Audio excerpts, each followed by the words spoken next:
This boy gets beaten every single day. He has no father to protect him, and those kids are ruthless. They beat him so badly that every day he returns to his mother barely able to walk. She comforts and heals him as best as she can, but it repeats again and again, until one day, when just beating this poor boy isn't enough, they bring poisonous needles. While one huge boy pushes him to the ground so he can't move, another one stabs him. The poison immediately spreads through his body, and his eyes fill with blood. Then they just leave him there to die in the middle of nowhere. Our boy can't tell how much time has passed. Rain starts pouring, but he still can't move. He feels death creeping in, but remembering his mother, he just can't give up. Who would protect her then? He begs the heavens for not much, just the strength to protect his mother and live a normal life. Suddenly, with a strike of thunder, a sword falls right in front of him, and strangely, it feels utterly familiar. He gathers all his remaining strength and grabs the handle. A flood of memories fills his mind. This same sword used to belong to him in his past life. He trained with it for 100 years straight and mastered every movement to the level of a true sword god. And now that he's remembered everything and regained his past powers, he'll finally be able to live a normal life. The next morning, his mother rushes toward our protagonist, asking where he thinks he is going after coming in so injured yesterday. Instead of being discouraged, he tells her not to worry and assures nothing bad will happen. He smiles and waves at her, promising to be back. Meanwhile, standing by a tree, the bully wonders if Yeonmyoung is avoiding them today. Another bully replies that they beat him up quite badly, so he probably doesn't want his mother to see him in a sorry state. The first bully laughs, saying that if he shows up, they will beat him thoroughly, and if he doesn't, they will gather the kids to mock him. Just then, another bully turns, announcing our boy is coming. Ryong jumps down from the tree, reminding him that he is really late, and she thought he wasn't going to show up. Our hero faces them with a blank expression. The boy bully approaches, noting that Yeonmyoung must have had a hard time but asking why he looks unharmed. My guy acts like a Chad he is, claiming that much will not hurt him. Moonchan and the other bullies are amazed at his audacity. In response, John Gill clenches his teeth in anger, suggesting he needs a hot compress. He starts twisting his wrist, ready to fight. Surprisingly, our boy thanks John Gill. When she hears her name, she cuts him off and claps, her cheeks nearly blushing. She asks what the occasion is and why Yeonmyoung is calling them by their names today. Soon, her words turn evil as she questions if yesterday's poison wasn't enough and if they should double the dose. John Gill gets angry and shouts, asking why our hero isn't paying attention to the person in front of him. He raises his hand to punch our boy, but in a flash, Yeonmyoung puts a hand on his face and slams him onto the ground. The other bullies are amazed. As a result of the power, the impact creates a huge depression in the earth. They wonder how John Gill got knocked down in one hit. As far as Ryong is concerned, Yeonmyoung was supposed to be untrained in martial arts. Moonchan also worries, saying he doesn't know what happened. Our boy believes that there is no reason he cannot do what they can. He then reminds them they are participating in the clan leader competition and asks if they intend to enter with their current skills. Our hero starts walking toward them, emitting such a strong aura that even the bullies are scared. Moonchan clenches his teeth, thinking Yeonmyoung seems like a completely different person overnight. Nevertheless, he tells himself to calm down, reasoning that John Gill got caught off guard. He convinces himself that after training for years, they will not lose to someone like him. With a roar, Moonchan shouts a challenge, leaping into the air with his knife and dashing down toward our protagonist. However, in midair, our hero catches his hand, breaking his weapon. He declares that if the level of the participants is like this, the competition for the clan leader is pretty much decided. Finally, our boy twists Moonchan's hand, completely defeating him. The hidden poison hall, once the seat of the clan leader, now serves as the council room for the elders. An elder addresses the assembly. Since everyone has gathered, the meeting should commence. He notes that the participants for the upcoming young clan leader competition appear to have been finalized. Because of this, he proposes a final decision regarding the participation of Tang Yeonmyoung, the son of the Poison Phoenix. Although Yeonmyoung has not officially announced his participation, it is well known that the other children have openly beaten him. Not to mention, he has shown no achievements. That is why he assumes there should be no objection to excluding him. However, a member argues that excluding our protagonist, who carries the blood of the previous clan leader, might raise questions about the legitimacy of future competitions. The elder acknowledges the concern but insists it would be a greater problem if someone unskilled were to lower the level of the competition. Even if our hero is of the previous leader's blood, he now amounts to nothing but a burden. Just then, the door slams open, shocking everyone. Our boy enters, dragging Tang Young Ryong behind him.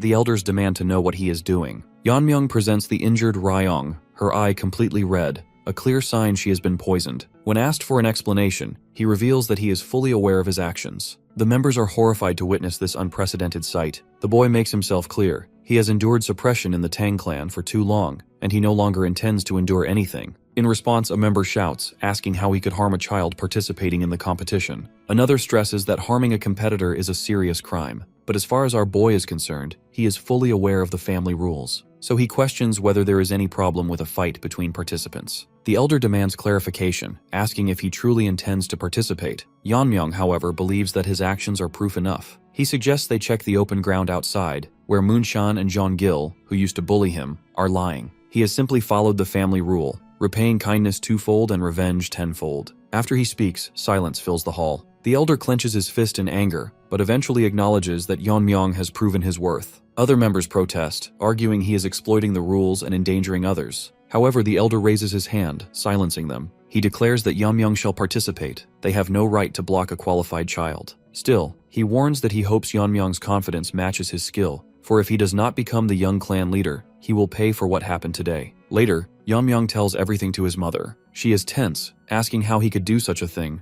but he explains it was necessary. She realizes from his decisive tone that this is not just an outburst. Reflecting on his name Myung, meaning to survive as long as possible, she recognizes that she thought he was still a child, but she now senses the presence of a great man. Once she realizes this, she kneels, holding his hand, and states she will not question him ever how he learned his techniques. Though she wants to know only one thing: is he confident about competing? Our boy smiles, reminding her that he is the Poison Phoenix's son. His words make her emotional, and she hugs him, expressing her pride. Hugging his mother, our protagonist thinks her embrace is warm. Consequently, he vows to protect his ordinary life and eliminate anything that disturbs it. 1 month later, in the garden, Tang Jihye walks with Tang Jeokhui, the Dark King's great leader. He considers leaving things as they are, especially since the competition is not child's play. She smiles, telling him to let Yeonmyoung be, confident that our hero has his reasons. In turn, Jeokhui also acknowledges the boy's mentality and courage are unbelievable for his age. She thanks him for protecting Yeonmyoung so far. Even so,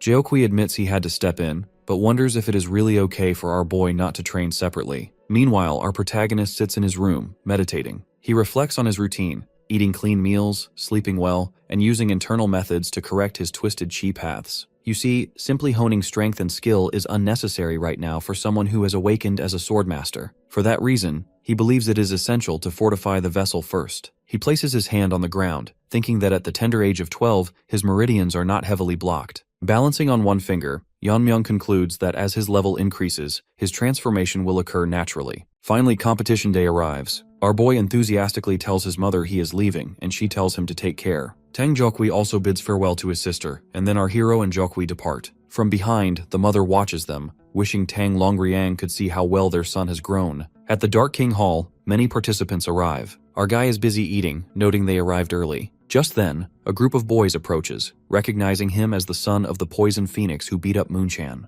However, they dismiss it as a false rumor, claiming he couldn't even learn martial arts. Because of this, they decide they need to instill some discipline. Our protagonist, annoyed, throws a rice cake at the leader's face. The force of the impact knocks the boy to the ground. The others shout, wondering if he used a hidden weapon. Soon, one realizes it is just a half-eaten rice cake and wonders how it could be so powerful. Yeonmyoung mocks them, challenging the group by asking if they will run away despite being participants. Enraged, the group attacks him all together, but our boy doesn't even flinch. From the other side, Tang Jeokhui approaches and sees a body thrown into midair. He runs toward our hero, only to find the whole group lying on the ground. Yeonmyoung sits on top of the pile, eating a rice ball. He asks Jeokhui if he has arrived, stating he was getting bored. He smiles, telling the leader not to misjudge, as they started it. Afterwards, Jeokhui facepalms. In the council, people shout at the Grand Elder. They are unsure how they can overlook so many injuries just before the competition. In light of this, Elder Seok-jung suggests changing the rules. Outside, participants gather in line.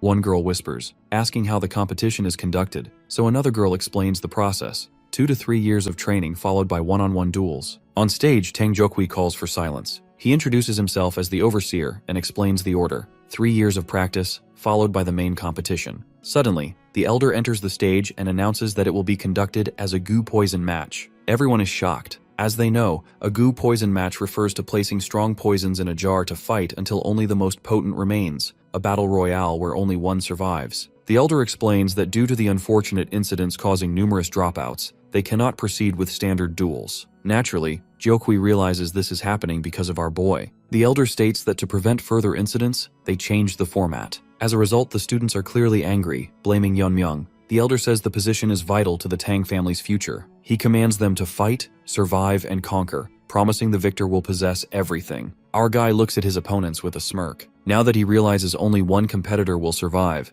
He thinks to himself that it does not seem difficult at all. At night, a secret meeting takes place at the Dark Moon Sword Sect camp within the Black Death Alliance territory in Sichuan province. One of the men thanks everyone for gathering, then asks them to listen carefully regarding the recent schemes of the Tang family. In response, the other men at the round table inquire if he is referring to the young clan leader competition. The third man confirms this, stating that their spies reported the competition started a few days ago, and consequently, the participants, the children with the potential to lead the Tang family, have already left in carriages. They discuss how the current Tang family is weak enough that their leader, Yu Gil-jun of the Black Death Alliance, could destroy them anytime. However, the speaker explains that Yu Gil-jun is leaving them alone for now because they still have some use. He points out that these children are the future of the family. Therefore, if anything happens to them, it will deal a permanent blow to the Tang family. The men agree with the elder of the Dark Moon Sword Sect, but a member warns that they must remain careful, asking when they should act. The elder replies that for now, they will do nothing,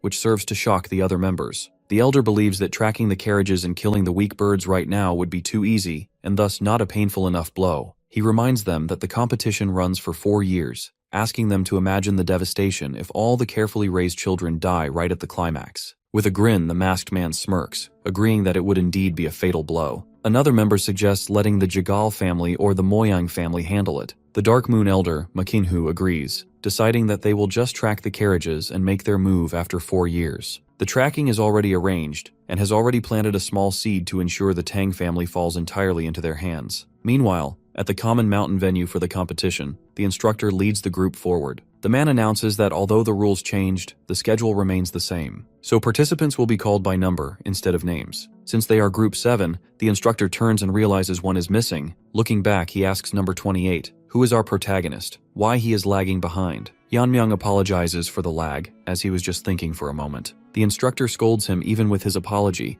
warning him not to fall behind. As they walk, our boy wonders why the person leading them doesn't sense it. He feels a presence behind them, certain they are being tailed. Suddenly, as they move forward, they stop in front of a huge cliff. From the cliff, a voice demands the password from Group 7. The instructor answers with, Poison King of Hidden Poison, and a light shines, confirming the code. Immediately, a figure steps out from the rock face, holding a hand fan. He introduces himself as Jagal Changshin, stating he is here to assist in their competition. The students realize that the Jegal family was once one of the 5 great families, famous masters of formations, but they fell due to the invasion of the Heaven's Brilliance Demon Lord. The group walks inside the cliff, and they are surprised to see a beautiful landscape hidden within. Jagal Changshin explains they use their formations to stop outsiders from interfering with the competition. Naturally, Yuri is amazed, realizing this is the famous formation technique of the Jegal family. Aijun is also impressed, noting that inside the formation, you cannot tell the season or space. While the group starts crossing a wall of lightning,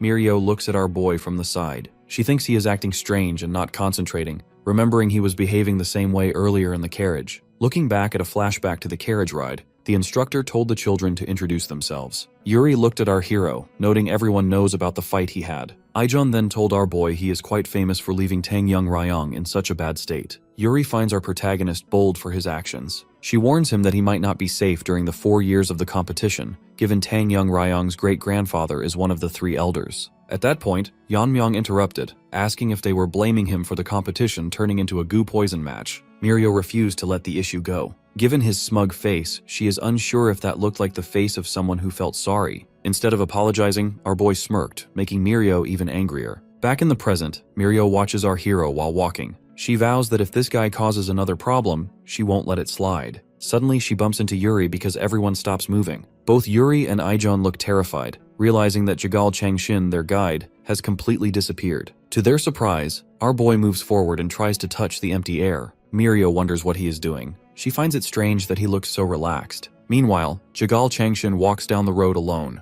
In his mind, he assumes the kids must be panicking inside the formation by now. After all, he knows that inside the Jegal family's 7-lock Phantom Dome formation, there is no escape without the caster. He recalls the elder promised to double the support for the Jegal family if he eliminates number 28. But suddenly, to Jagal Changshin's surprise, the air behind him cracks open. From the crack, the 4 kids peek out. Changshin completely freaks out, shouting in confusion. Our boy questions the possibility with instructor Jagal what will happen if he leaves them behind. Changshin is speechless, then quickly lies and claims he made a mistake. Yuri turns toward our protagonist, asking how he did that. to which he simply says he cut it. As far as Mirio is concerned, this isn't the time to worry about that, telling everyone not to lose instructor Jegal Changshin again. But when they look back, Changshin is already gone again. They shout that he disappeared, causing our boy to let out a deep sigh. While running away, the instructor thinks he is pathetic, fleeing inside his own formation. Soon he sees a shining light, realizing it is the exit leading to the training ground. He escapes the formation, thinking this should be enough. But then, a voice alerts him. It is Tang Wanjin, the supervisor for Group 7. The instructor gets really scared, so he lies and says it seems Group 7 will not be participating, explaining they didn't show up. But just then, the air behind them starts cracking. From the other side of the formation, our hero stabs his dagger into the crack, and the crack shatters into pieces like glass. Jegal Changshin watches in disbelief as the Jegal family's supreme technique, the 7-lock Phantom Dome formation, breaks so easily. Finally, Yeonmyoung looks at the instructor with red, glowing eyes. Mirio, amazed, wonders how our hero broke the formation with just a short sword, asking how that is even possible. Our boy explains that he didn't break the formation. Instead, he only opened a gap. He then warns it will close soon, so they should hurry and leave. From the front, the supervisor shouts, asking if they are the participants of Group 7. The students confirm it but ask who he is, until one of them notices the Tang family crest on his hood. The supervisor says he was worried they were attacked, just like the instructor said. Hearing this, Yeonmyoung turns toward the instructor and repeats the word attack sarcastically. The instructor is clearly shaking with fear. Our protagonist smirks, suggesting the instructor must have misunderstood them for being lost. Thanks to him for marking the entrance, they found their way easily.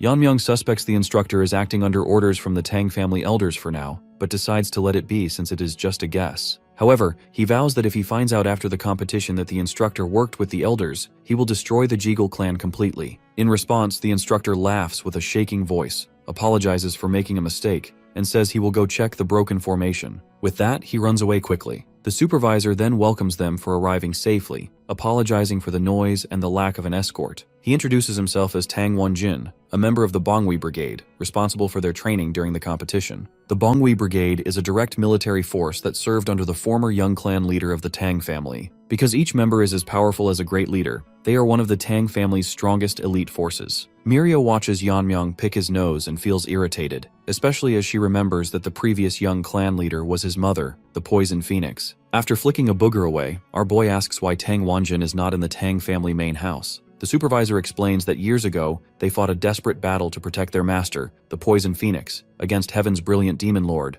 but were destroyed. And since they failed to protect their master, they are nothing but sinners. Students stare nervously at the word sinner, but the supervisor continues explaining the rules. The first year is for self-practice, allowing them to train however they want, and they will receive martial arts books or teachings based on performance. A student asks about the legendary technique of the Tang family, the 10,000 Heavenly Flower Rain, which was lost during the fight with the Demon Lord. The supervisor confirms the 10,000 Heavenly Flower Rain is guaranteed to the one who becomes the young clan leader. Although it is incomplete, the elders have passed down the essence of the technique. As a result, our boy thinks about the 10,000 Heavenly Flower Rain. He knows it is a technique that handles many hidden weapons like a strong rain, similar to sword control techniques, and consequently wonders if he can mimic it. The supervisor says he has talked too much, telling them to focus only on training. He also clarified they can train together or alone freely. Mirio asks where they will sleep, to which the supervisor says they will sleep in nature to learn how to survive in the forest. Of course, this scares the kids. The supervisor asks if they thought they would be training in comfortable beds,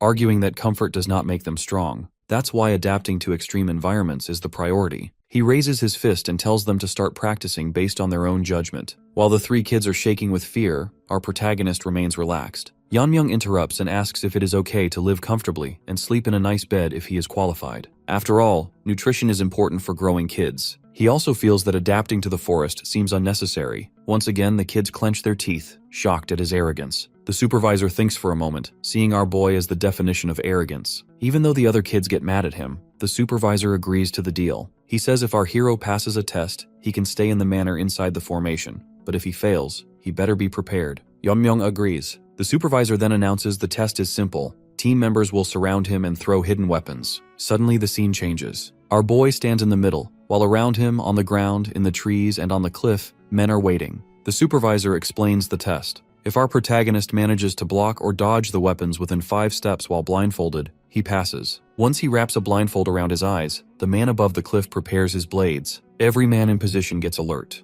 The other students wonder if this is even possible, noting that no one is moving yet. Mirio wonders if they are waiting to increase the pressure. Suddenly, everyone throws their weapons at our hero from all directions. Yeonmyoung stands completely still, counting all the blades thrown at him. He thinks it is a bit much, but still a simple task. He takes out his dagger and uses a technique called attachment. Consequently, he blocks all the attacks with his own dagger. Attachment is a principle of martial arts often overlooked, falling under categories like depth, weight, speed, and change. The specific art of ascension contains breaking, scattering, attachment, cutting, and sharpness. For Yeonmyoung, who realized these principles through the sword in his previous life, this is easy. But for those who haven't reached enlightenment, it is shocking. Our hero deflects every single blade. None of them touch him. In fact, none even come an inch close to him. Everyone is shocked, and the supervisor cannot understand what happened. Just with a single movement, all the hidden weapons were repelled, attracted, and neutralized. The students ask what they just witnessed, unable to believe all the weapons were stopped with one swing. Then, our protagonist takes off his blindfold and asks if he passed. Students watch the supervisor, who is distracted by his thoughts, until they shout to get his attention. The supervisor coughs and admits our boy passed. He tells him he may go to the manor and rest. As Yeonmyoung flips his dagger, the supervisor thinks a monster seems to have appeared. Mirio, meanwhile, is annoyed and jealous, so she shouts, asking if he plans to leave his team behind to enjoy comfort alone. The Chad ignores her. He looks straight ahead with a smile and wonders aloud if the manor offers different meals as well. Naturally, the students are further annoyed seeing him tease them like this. The supervisor thinks it is good that the other team members haven't lost motivation, but he feels the battle for the clan leader position is already decided before the competition even begins. Maybe this kid is the one. Suddenly, our boy stops walking, turns around, and reminds his instructor to include meat with every meal because he needs to eat well to grow. Later, a pack of wolves descends upon the carcass of a dead bear, eager to feast. However, the moment they sink their teeth into the meat, they begin to cough violently, blood spurting from their mouths as they collapse, foaming at the mouth. At that moment, from the shadows, a student lunges forward and finishes them off. After dealing with the wolves, the group rests inside a cave for the night. Yuri is delighted that the paralysis poison she prepared worked perfectly. Ijun also agrees, noting that if she continues performing like this, they should be fine. Additionally, Mirio compliments him, saying his poison-making skills are impressive, and his rainstorm technique is not ordinary either. All three sit around the fire with gloomy faces, waiting for the meat to cook. While waiting, Yuri reflects that it has already been 4 months. She recalls how on their first day, they were preoccupied with running away, and their first encounter was with a bear. She laments that they could not even find prey initially and had to survive on grass roots while shedding tears. Eventually, however, they succeeded in hunting and finding shelter. Suddenly, Ijun wonders aloud if Yeonmyoung is living comfortably by now. The mere mention of Yeonmyoung's name triggers Mirio, who shouts at him not to bring that guy up. Ijun admits he is just curious. She swears that once he goes to the manor, he will get what he deserves. Internally, though, Ijun thinks differently. Considering the performance Yeonmyoung showed earlier, he wonders just how strong he must have become if he has continued training all this time. Just then, Mirio notices something wrong and asks where their meat went.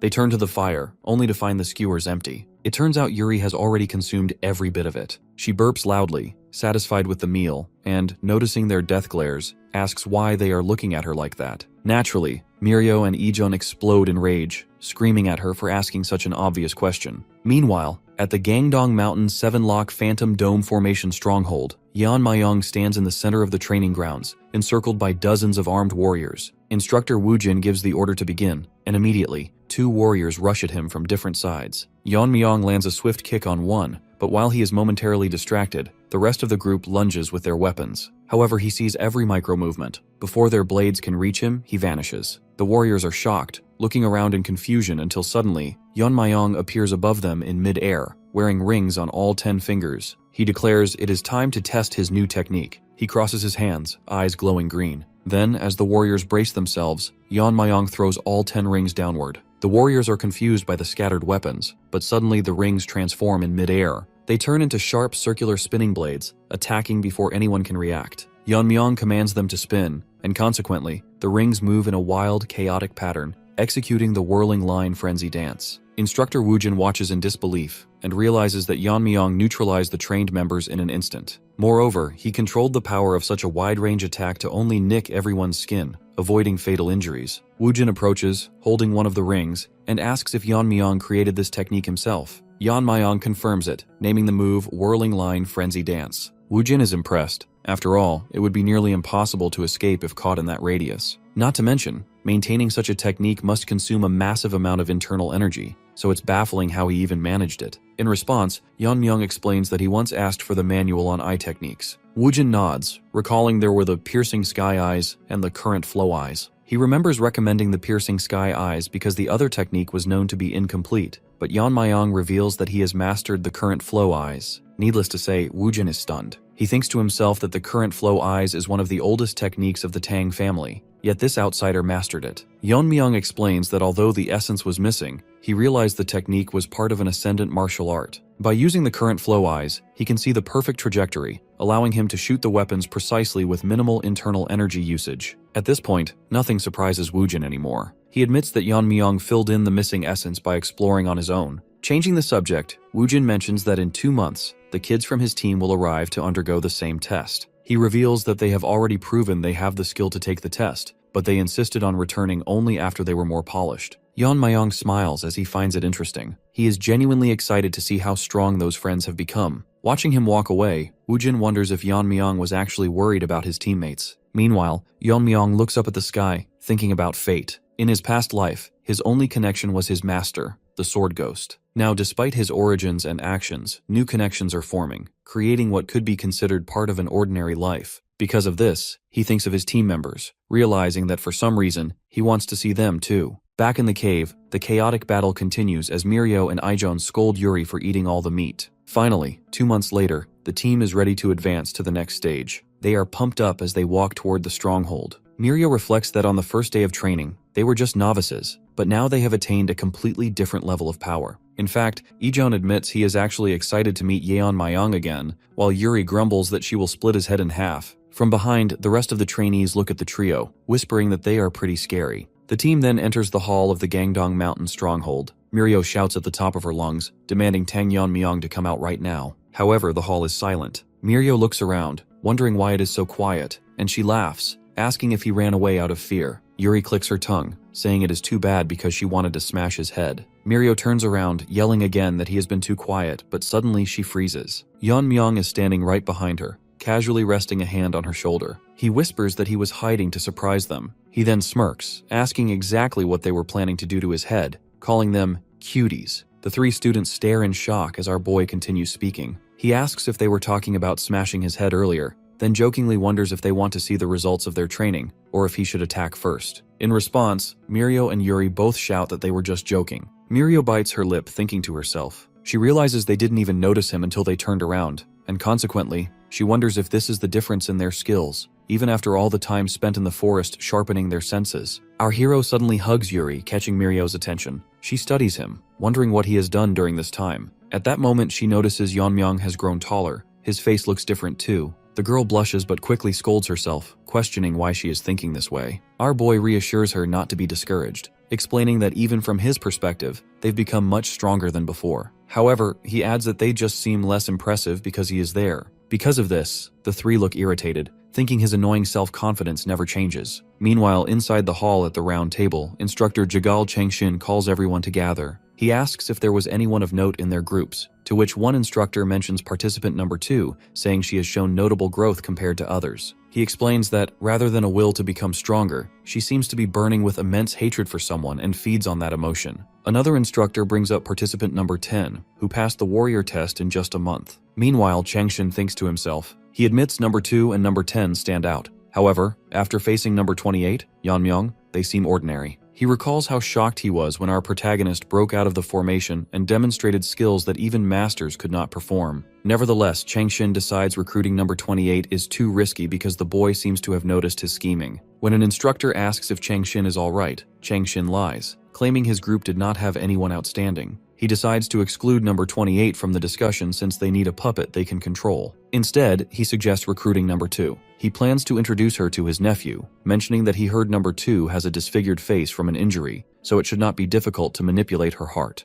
Changshin explains his plan. If they help this child win and engage her to his nephew, the Jegal family will officially become the external family of the Tang family head. Eventually, they will merge the Tang family with their main house. With that, he concludes the meeting. While walking out, Changshin thinks to himself that number 28 is too valuable to lose. That's why he decides that if our hero survives the competition, he will tempt him with revenge, adopt him as a son, and offer him the position of Jeagle family young clan leader. Sometime later, inside the manor, Mirio feels happy. Although their training has doubled, nothing matches the comfort of a good night's sleep. She turns to Yuri and asks if Ijeon and Yeonmyeong went to the lab today. Yuri responds positively, adding that Ijeon stormed in there, grinding his teeth and vowing to kill. Inside the lab, Ijeon smirks. He holds up a vial and says this is the poison he put his whole soul into making. Suddenly, our guy takes the bowl of poison and drinks it straight away. Ijeon goes haywire, asking why he drank that much. He calls him a maniac and shakes Yeonmyeong violently, until our hero feels like he is going to faint from the shaking. Foam forms in his mouth, but then our boy burps right in Ijeon's face. Ijeon falls to the ground in shock, while our protagonist feels immune to the poison. He smirks, asking if the poison is weaker than expected. Because of this, Ijeon almost starts crying, shouting that it is a poison that could melt his insides and wonders why he is still okay. Our guy teases him, suggesting maybe his poison just isn't that good. Naturally, this makes Ijeon furious. He screams, questioning why our hero isn't dying. Outside the door, Mirio and Yuri listen to the shouting and guess it isn't working. Afterwards, our boy drinks another bowl. Ijeon tells him not to drink poison like it is booze, but our protagonist asks if there is more because it doesn't affect him at all. Ijeon slams his fist in anger, wondering if our hero is immune to everything. In the meantime, Yeonmyeong wipes his lips and thinks. He knows it is different from being immune. Rather, it is the Tang family core technique, the poison refining madness. He believes that if they are named poison masters, they should be able to control even the poisons that enter them. As expected, the poisons that entered his body transformed into internal energy. That is why, within a certain limit, poisons are no different from an elixir for our boy. However, he knows this state can only be achieved through deep understanding. He realizes that weak poisons hardly increase his internal energy now, so he needs stronger ones. He thinks about the dangers ahead. Yeonmyeong knows he cannot guarantee victory if the Black Death Alliance or the Heaven's Brilliant Demon Lord were to invade. He has no personal grudge against the Black Death Alliance, but since they divided Sichuan City, he cannot ignore them. Their leader is called a genius who destroyed 3 of the 9 factions. Therefore, to live as a human, our boy needs to become as strong as he was in his previous life. Ijeon, exhausted, mutters that if only he could create the Tang family's 10 poisons. Our hero turns and asks what he just said, so Ijeon explains that the 10 poisons are the strongest poisons passed down from their ancestors. He says the higher the number, the stronger the poison. However, most formulas were lost to time. He mentions that the 10th poison was so potent that even masters of the transcendent level were affected. Yeonmyeong is shocked, thinking that a poison that affects transcendent level masters is worth coveting. He asks Ijeon if he can prepare the 10th poison, but Ijeon argues it is impossible because the formula is lost. Our guy feels sad because Ijeon's current poison doesn't even give him a sensation anymore. This pisses Ijeon off, and he warns that the 10th poison is so dangerous it is forbidden, saying even our boy wouldn't survive drinking it. Meanwhile, at night, participant number 2 fights a man who chokes her neck. Black fumes come from the man's mouth as he asks what she did to him. He coughs and fire emits from his mouth. Then she asks him to repeat it. She mocks his face as fire erupts from his eyes and mouth. He shouts and lunges toward her, but before he can reach her, his hand breaks like a piece of stone. He falls to the ground and completely shatters. She smirks, noting he was burned to ashes in an instant. In addition, she marvels at the power of the poison given by her grandfather, revealing that this is the Tang family's 10th poison. She touches her disfigured face, saying the pain she experienced that day is unforgettable. Once again, she vows to keep wasting this rage and pain. She flips her hair away from her eyes, revealing she is Tang Young Ryong. Finally, with a smirk, she promises to torment Yeonmyeong plenty in the goo poison match. The next day, the supervisor, Tang Woojin, addresses the team. He notes that another year has passed since their training, and explains that, up to this point, he has been refining their martial arts. But the real challenge begins today. Specifically, he announces that they will decide on a team leader. The students look shocked, so Woojin clarifies that they will appoint a temporary leader for now. However, by the 3rd year, they will officially elect a leader to represent them in the goo poison match. He adds that, since it is a life-or-death battle, the most outstanding participant should lead. After hearing this, Yuri notes that not all participants go to the goo match,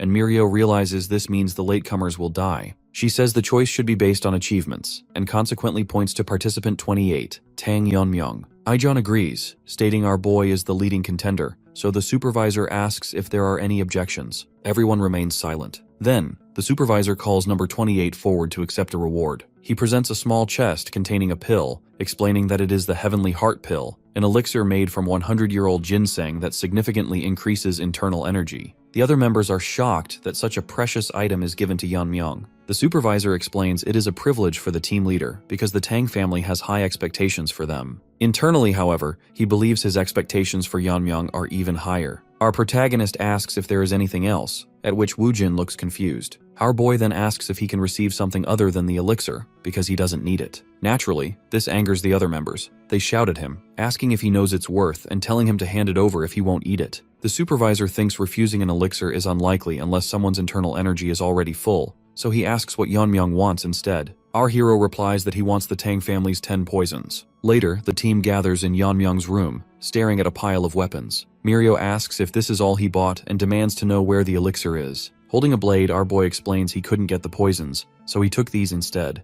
Mirio tries to punch him, but he dodges, causing her to shout and call him a fool. Yuri says they should respect his choice, and Ijeon adds that the elder will be pleased to save the pill. Our protagonist interrupts, revealing he hasn't returned the pill yet. The scene shifts hours earlier. The supervisor hands the weapons to our boy, asking if he is sure. Our hero says he regrets not getting the poison, but this is sufficient. When the supervisor asks if he needs anything else, our boy asks what the plan is for the returned pill. The supervisor says it goes back to the medicine hall, but our hero suggests an idea. If the team members combine forces to defeat the temporary leader, they should get the pill. The supervisor agrees, thinking it is good motivation. Back in the present, our boy finishes explaining, and then he tells them to challenge him anytime before the goo poison match. Immediately, the team members sprint outside to get their weapons, shouting that Tang Yeonmyeong is done for. Watching them go, our protagonist resolves not to go easy on them. In fact, he decides that if he becomes the young clan leader, he will ensure everyone gets a heavenly heart pill. Afterwards, he walks outside to sort out the pecking order. Seasons pass, and the team has grown a lot. In the middle of a fight, our boy hits Ijeon away and asks how many times Ijeon has lost. Ijeon replies about 173 times. Mirio asks if our hero ever gets tired, while Yuri admits she gave up fighting long ago and just lives to see Yeonmyeong's face. Mirio blushes and agrees it is fun to watch him. Finally, our boy extends a hand to Ijeon, stating that since Ijeon accepted defeat, our boy will take the position. Ijeon takes his hand, saying he cannot imagine Yeonmyeong losing to other teams. The supervisor then approaches and praises their growth, formally appointing participant number 28 as the team leader. He announces that the actual goo poison match begins tomorrow. He notes other teams suffered deaths and disqualifications.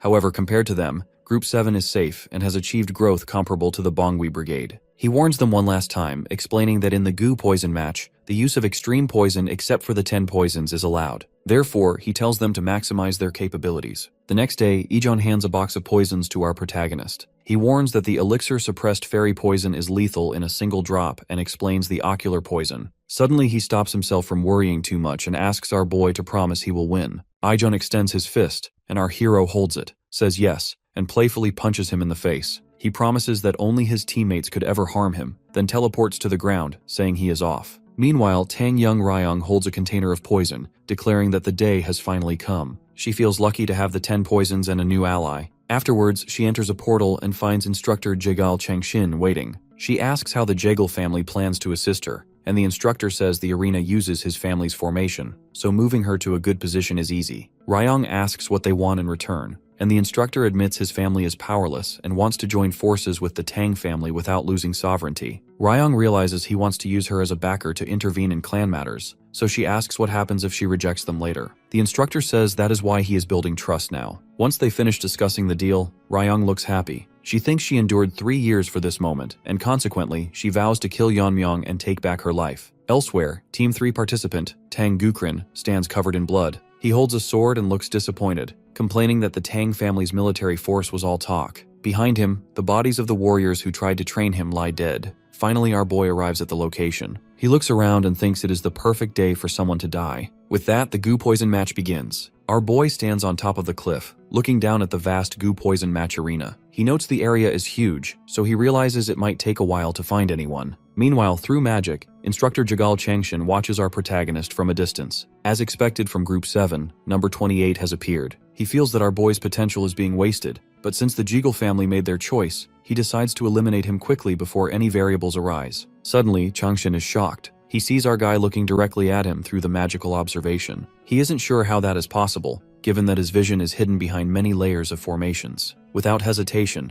our boy slashes the empty air with his sword, and he cuts the formation's connection. He had felt an unpleasant gaze and suspected it was the Jeagle family. He remembers Supervisor Woojin saying no one should interfere in the match, yet our hero realizes they have been meddling since the start. Because of this, he decides to let them try whatever they want. He then jumps off the cliff, planning to question them after the match ends. Back inside the room, Changshin pants heavily. He is terrified. He thinks about how he was surrounded by several layers of formations, yet the boy recognized him. He realizes that if he hadn't quickly withdrawn his sight, he would have gone blind. Moreover, he saw the boy's swordsmanship cut through the space of the formation itself. He frankly admits he has never seen such a skill level. Changshin realizes this is a miscalculation. Number 28 is not someone they can handle. As a result, his eyes turn red as he decides they must stop the boy by any means necessary, fearing revenge. Meanwhile, a girl runs through the forest, panting and bleeding. She doesn't want to die, and she regrets joining the competition. She only wanted to achieve a decent result to help her poor parents. That is why she plans to surrender and withdraw immediately. However, she suddenly runs into Tang Gukren. He is covered in blood and standing over many dead bodies. He looks at her and says it is a good time for a gathering. The girl tries to run away, thinking she just wants to surrender, but Tang Gukren appears behind her instantly. She is willing to surrender to anyone and leave the Tang family, yet Tang Gukren mocks her. He asks what she just said about him becoming the clan leader and insults her. She talked big but didn't last long. Furthermore, he mocks her lightness technique and calls her internal energy pathetic. She shouts at him, asking why he is going this far since they are all from the Tang family. In response, Tang Gukren smirks and rests his sword on her shoulder. The guy doesn't give a damn if his words are hurtful. Not to mention, he never once thought of himself as a person of the Sichuan Tang family. With an easy swipe, he cuts her neck in one go. Meanwhile, our boy runs across the ground. He stops when he sees a cave. That's exactly what he needed. Since there is no human presence, there is no risk of being found. He enters the cave, noting that nothing is alerting his senses, so he decides to quickly ascend to the transcendence level here. He sits deep in the cave and thinks that since his body has grown, there shouldn't be any side effects. He starts gathering energy around his abdomen, combining his enlightenment with the internal energy he built up from drinking Ejon's poisons. Suddenly, our boy's body bursts with immense energy. He destroys the barrier on his meridians, and his internal energy explodes with force. Usually, martial artists feel tremendous pain as joints break and reattach, literally rebirthing into a new body. However, since our protagonist is experiencing this for the second time, it is not difficult for him. His eyes glow green, while his whole body shakes with energy. Finally, he finishes the process. He wipes the sweat from his face and wonders if it was wise to cleanse his meridians of impurities right now. He complains about the smell of filth but says it feels good. Afterwards, our boy emerges from the cave and stands in front of the cliff. He decides to test his power, so he raises his hand and points 2 fingers forward. An invisible force strikes the stones, and the cave shatters. Our protagonist smirks, thinking the efficiency of his internal energy is not bad, and he decides to start moving properly. Elsewhere, Tang Gukren stands in front of a tree with his bloodied sword. He complains that this is boring and asks the person on the ground what they have been doing for 3 years. John Gill lies on the ground, completely beaten, as he clenches his teeth. He curses his luck for meeting this guy. He recalls the rumor that Tang Gukren is an orphan raised like a grandson by the Grand Elder and is monstrously strong. John Gill thought he had a chance if he struck first, but he couldn't even touch his collar. Now he realizes he is going to die. However, he suddenly thinks of Tang Yanmyeong. The thought that he didn't run into our hero actually eases his mind, and he starts laughing. Tang Gukren asks why he is laughing in this situation. John Gill releases a breath and says he just thought of someone scarier than Gukren.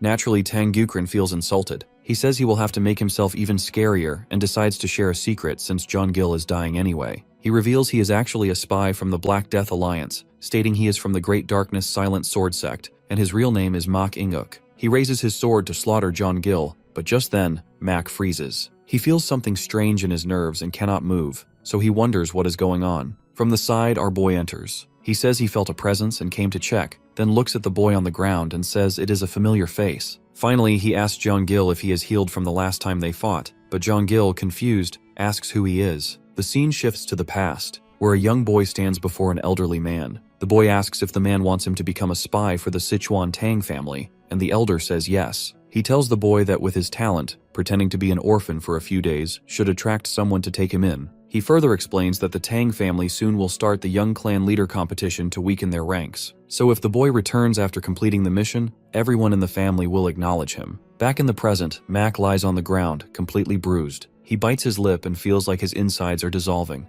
consequently wondering what our boy did to him. Our guy walks toward Jeon-gil, who stares at him and asks if he is really Yeon-myung. Our protagonist asks if he needs to slam Jeon-gil's face into the ground again to prove it, causing Jeon-gil to hesitate before confirming it is really him. Yeon-myung points at Tang Gukrin and asks if that guy confessed to being a spy, to which Jeon-gil shouts yes. Our hero realizes this spy was the tail he sensed before entering the mountain. Therefore, he decides to capture him first. He proceeds to remove a poison needle from Tang Gukrin's neck, leaving Jeon-gil shocked. He asks if our protagonist coated the needle with poison, and marvels that such a small needle caused such a reaction. Jeon-gil suggests they should detoxify the spy and interrogate him about his position, but our boy refuses. You see, if the spy is from a dark faction like the Black Death Alliance, his motives are clear, so there is no need to heal him. Jeon-gil looks at our hero and remarks that he has changed a lot, adding that Yeon-myung seems unfazed by everything. Suddenly, Jeon-gil bows and sincerely apologizes for the bad blood between them in the past. Our guy smiles and tells him to forget it because he doesn't dwell on the past. However, Jeon-gil suddenly shouts a warning.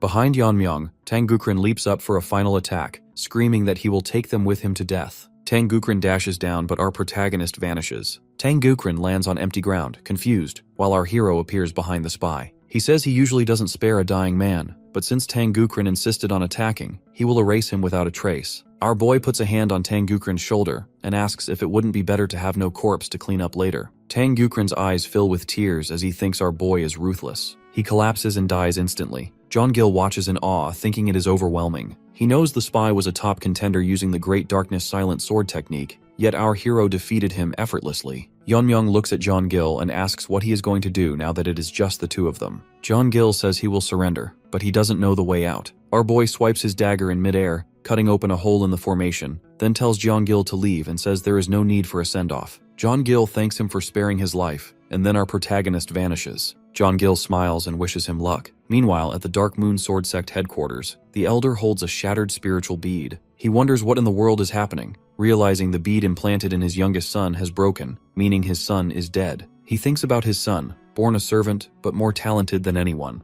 To protect the boy from his jealous wife, he sent him to live as a spy in the Tang family. Because of this, the Elder clenches his fists in rage. He feels he hasn't done much as a father, so he vows to settle this grudge. He shouts orders for all disciples to prepare for departure to Gangdong Mountain, deciding the time to bring down the Tang family is near. He declares that no one bearing the Tang surname will return alive. Back at the mountain, it is night. Our boy eats his meal before a fire, but he feels something is off. He has run day and night but hasn't seen a soul, so he realizes it doesn't make sense unless the formation has been manipulated to prevent people from approaching him. He deduces that the remaining survivor must be working with the Jegal family, and scoffs at their arrogant plan to increase influence within the Tang family. Our boy lies on the ground looking at the moon, thinking the night sky is beautiful, and wishing he could show it to his mother. He wonders how she is doing, then falls asleep. However, Tang Young Ryong is hiding nearby. She sees him sleeping and is happy she finally found someone. She recalls that she requested to meet the last survivor, and she looks at our protagonist, thinking he is handsome. She wonders if he is Instructor Jagal's nephew and decides it's a pity about his face, but he has to die. With that, she swallows a pill and releases a bottle of poisonous smoke, spreading the incense poison around him. She dips her knife into poison and tells the sleeping boy not to resent her. She raises the knife to strike, but suddenly our hero speaks. He asks if she is sure she is prepared, then grabs her neck before she can move. Ryong coughs as he lifts her into the air. Our boy asks if she is the one cooperating with the Jegal family, accusing her of hiding in a safe place while others fight. He demands to know what deal she made. Ryong clenches her teeth in shock, realizing he knew she was coming, but our protagonist tells her to answer quickly if she wants to breathe.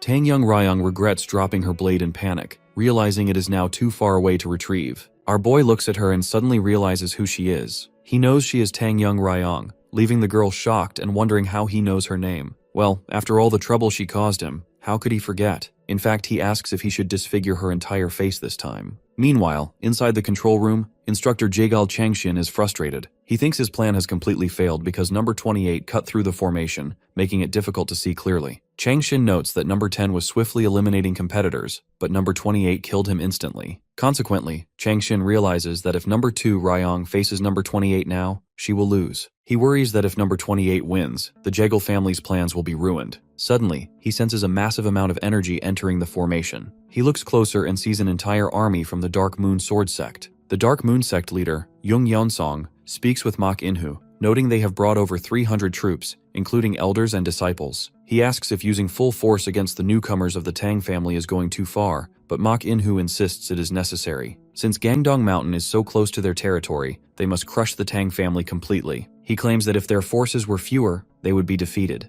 Yeonsong agrees but asks about the spy. Visibly frustrated, Mak In-hoo says the spy failed, mentioning it was someone he cherished. With that, he orders everyone to stop chatting and move out. Changshin watches all of this through the formation and wonders why the Dark Moon sect leader is here. He realizes there must have been a spy and considers reporting this to the Bongwi Brigade for action. However, he pauses and a smile appears on his face. He realizes that if he allows the intruders to kill number 28, his plan remains undiscovered, and the Tang family will never know the Jeagle family was involved. That is why he decides to let the invaders in. Back in the forest, our protagonist holds Ryong by her neck. She clenches her teeth, only now realizing he is Myong, and she curses herself for failing to recognize him. While she looks for a chance to use her hidden weapon, our boy glances at her dropped blade. He asks if the red substance on it is poison, noting he has never seen such a bright red poison before. Ryong thinks he is distracted, so she pulls a bottle from behind her back and tries to throw it at him. However, our protagonist catches her hand mid-air. He scolds her for making useless attempts instead of answering, then takes the bottle from her hand and asks if it is the same poison as the one on the blade. When Ryong refuses to speak, our boy throws her to the ground and grabs her face. He asks if they should revisit the old days, causing Ryong to shout for him to let her go. Our boy tells her to open her mouth, but she refuses, saying she hates it and promising to talk. Nevertheless, our protagonist starts moving the bottle toward her mouth, saying she might as well taste it to know what kind of poison it is. She screams in terror and finally confesses. She reveals it is called Fire Dragon Poison, one of the Tang family's 10 poisons. Our boy pauses because he remembers that the 10 poisons should not be used recklessly. He is thrilled to find out it is genuine, thinking this is an elixir for him,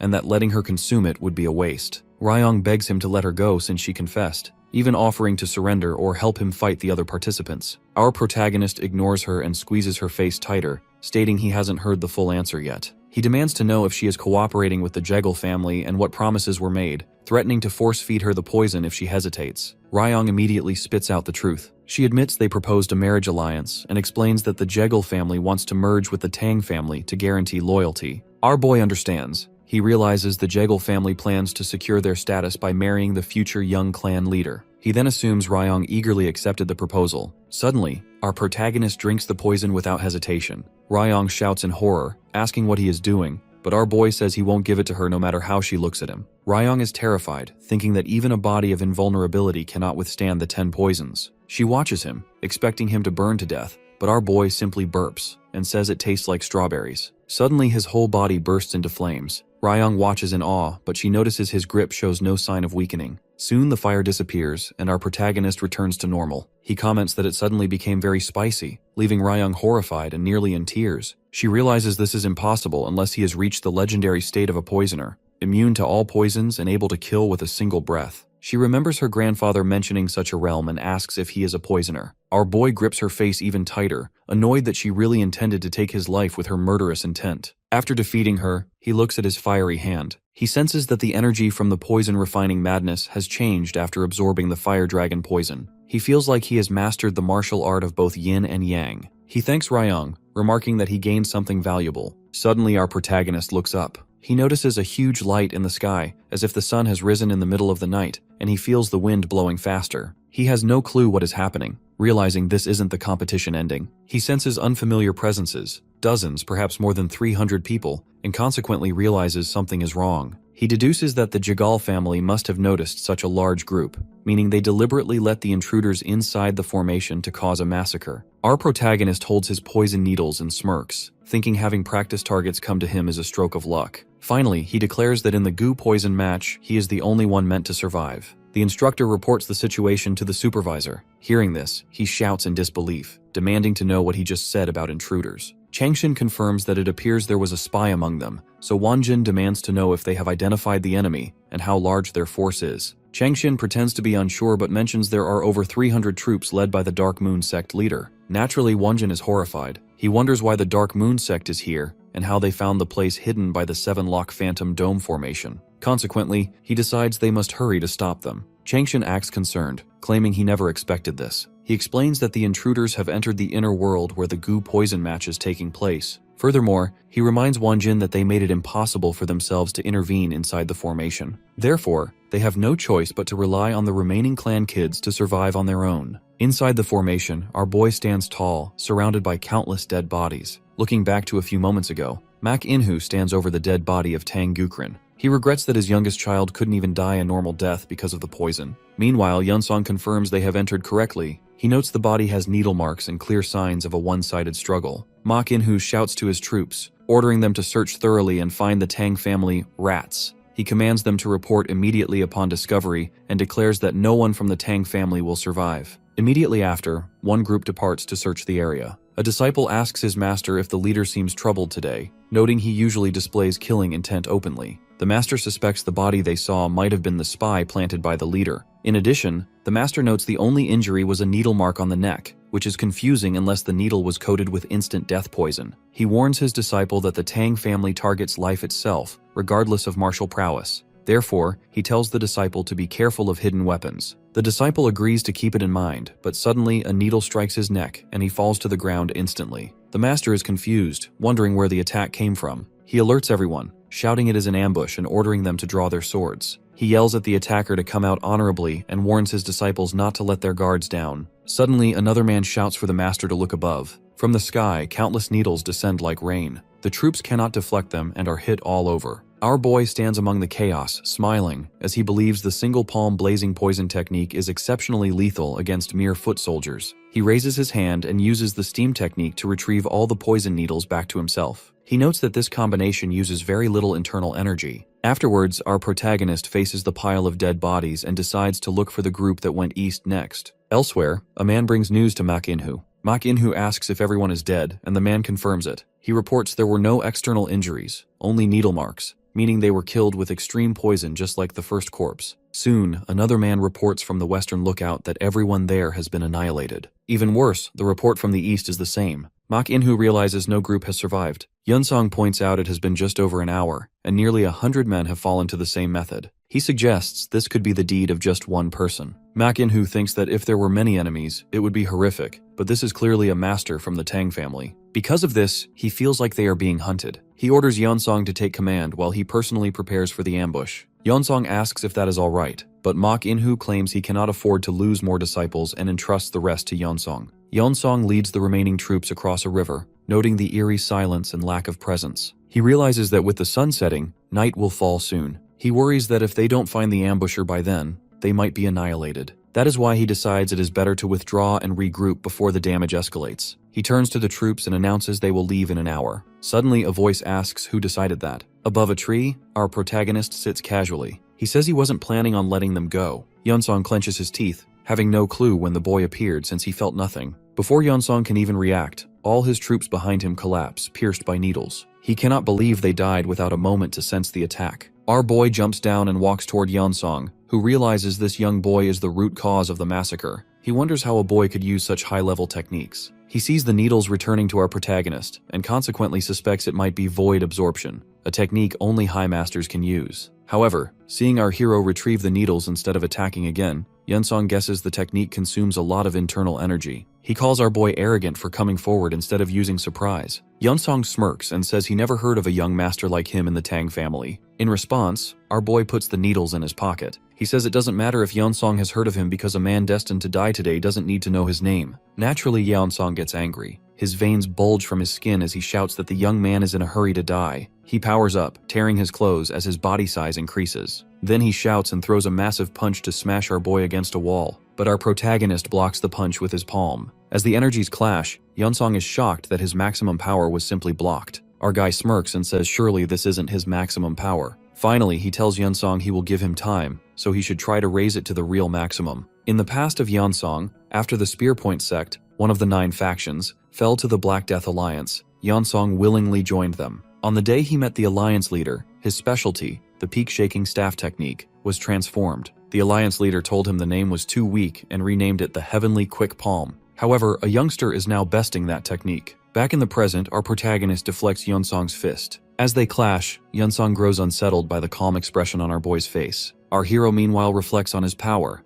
He knows that fire dragon venom contains the breath of a fire dragon. When one controls this venom with a venomous aura, it creates a force similar to sword force. While sword force cuts through anything, venom force soaks into everything. Our guy opens his eyes, which glow red like a fire dragon. Because of this, Yunsong struggles to deflect the power, clenching his teeth and wondering what this incredible yang energy is. Our hero then uses the burning glaze technique. The heat is so intense that Yunsong's body instantly turns into hard coal, and he falls to the ground, dead. Mayong thinks that venom imbued with heat should be called fiery demon force. Afterwards, he asks the troops who want to burn to death next. The troops are frightened because their leader died so easily. Our protagonist tells them that since he has no intention of letting them live, they should just die quickly. Suddenly, the Dark Moon Sect leader, Mak Inhu, steps forward. He draws his sword and shouts in rage, accusing our boy of killing his youngest son, the spy, and swearing that our boy won't even leave ashes behind. Mak Inhu orders his troops to spread out and use the Charyun formation to surround him. Immediately, the troops surround Mayong from all directions.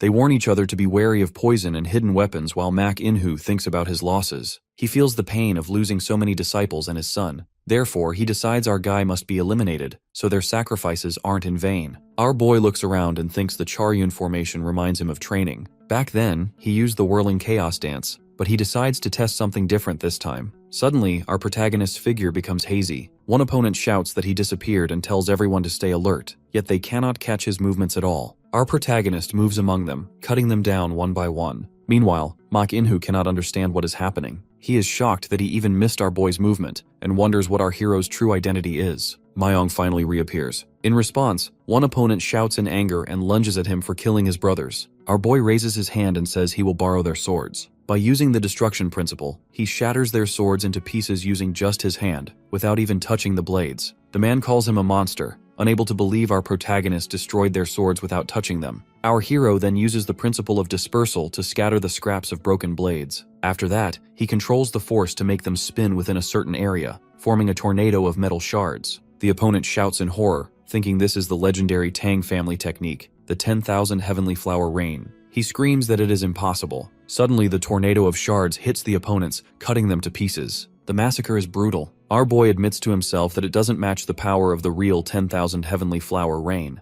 but it is enough for lesser foes. That's why he names this technique the Iron Shard Volley. One by one, the bodies fall to the ground. Our protagonist looks at Mak Inhu and asks if it is finally Mak Inhu's turn to step in after using his men to exhaust our protagonist's strength. Ma Inhu is furious. He takes out both his swords and tells our hero not to get cocky, declaring that with the Taiyi twin sword technique and the silent sword technique bestowed by the alliance leader, he will grind Mayong to dust. Our boy smirks and calls it a death wish. Immediately, Mak Inhu dashes forward, shouting that he will crush him. Our boy simply lifts his small knife. Mak Inhu unleashes all his moves: Taiyi twin sword, silent sword 10 strike, and the art sorrel sword dance. However, every attack looks slow to our protagonist. He eventually gets bored and yawns, which irritates his opponent even more. The bastard attacks again with silent sword strike, but nothing puts even a scratch on our hero. In the end, Mak Inhu is exhausted and breathing heavily. He leans on his sword, unable to believe his technique failed against a simple knife. Our boy then interrupts him. He says he has some expertise in swordsmanship and quickly grasps the flow of Mak Inhu's attacks. Finally, our guy asks if the technique was supposed to be performed this way, and black fumes start coming from our hero's knife. Seeing this, Mak Inhu is terrified and asks how Mayong can wield the silent sword technique. Mayong explains the technique. Since the sword has such murderous energy, it was clearly made with the intention of killing. It doesn't have energy that is difficult to handle. Mak Inhu is confused and cannot digest this information. You see, this old man was only able to handle this little trick after mastering the ultimate twin sword technique. So seeing this brush it off nonchalantly doesn't make sense. Speaking of this technique, our boy remembers that the man he killed a few hours ago was also using this technique. He asks if that means Mak Inhu is part of the Dark Moon Sword Sect. Our boy admits he doesn't know much about them, but he knows they are under the Black Death Alliance. He explains that it is well known the Black Death Alliance transforms martial arts to suit the user, no matter what skills they originally had.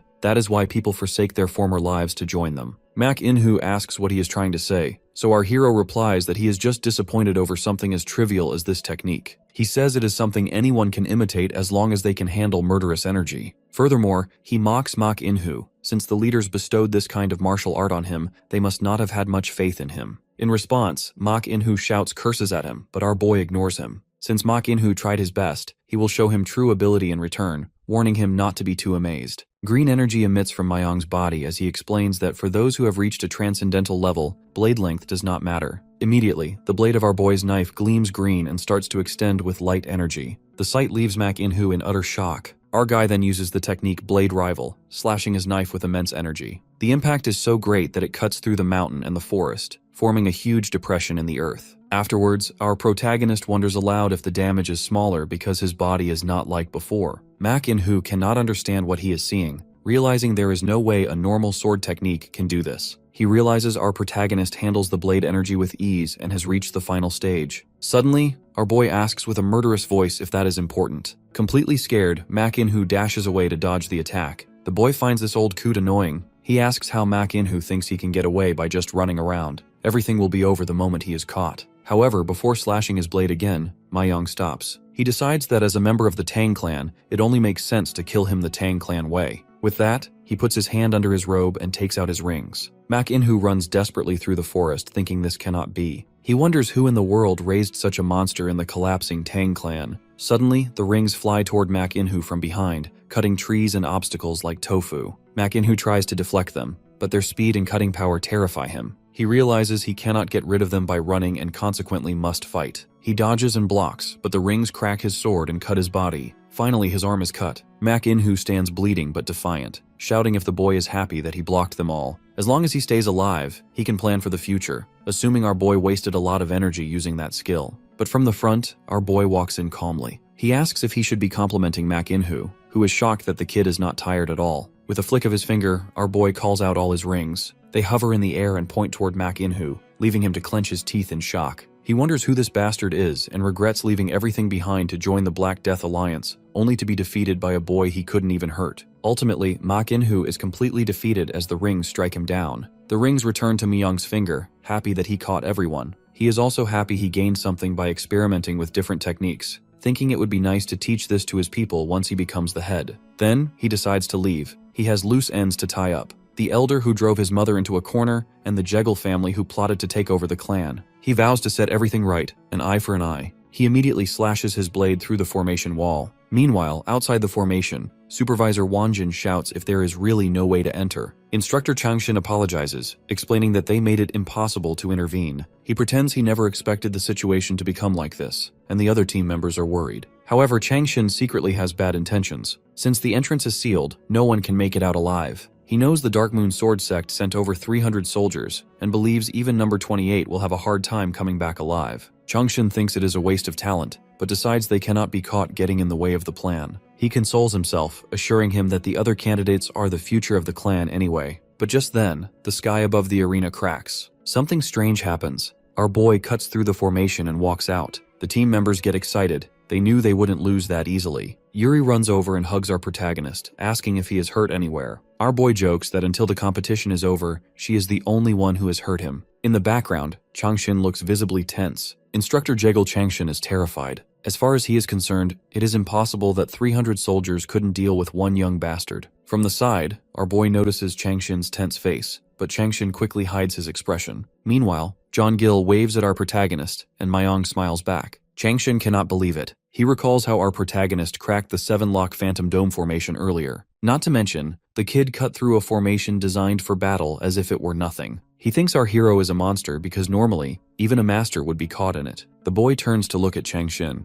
Although he knows he could kill the instructor right now, he decides to wait until he becomes the head. Supervisor Wanjin smiles and says Myong is finally safe. Our boy bows and apologizes for causing worry, yet he thinks to himself that he will take care of the elders in the Tang clan first. Wanjin asks what happened inside and where the rest of the people are. Just then, the earth starts shaking. The warriors think it is an earthquake, but one of them points to the sky. A crack forms in midair and light pours out. At this point, Changshin is tense, realizing the unit containing the formation is breaking down. As the formation fully breaks, fragments fall away, revealing the inside. The ground is covered with hundreds of corpses. Wanjin observes the uniforms and notices that while some are different, most belong to the Dark Moon Sword Sect. He asks if our protagonist took all these people seriously by himself, admitting even he would find it difficult to deal with more than 30 of them. Suddenly, a warrior shouts and points to a specific body. He identifies the double sword sheath and realizes it is Mak In-hoo, the sect leader. Seeing the severed body, Wanjin realizes even the sect leader was no match for Yeonmyeong. Our guy walks over calmly and says there were simply many of them, so they weren't hard to deal with. Wanjin had expected that much of the Tang family. This kid Yum is already beyond the level of a head. Meanwhile, the other teams discuss the situation.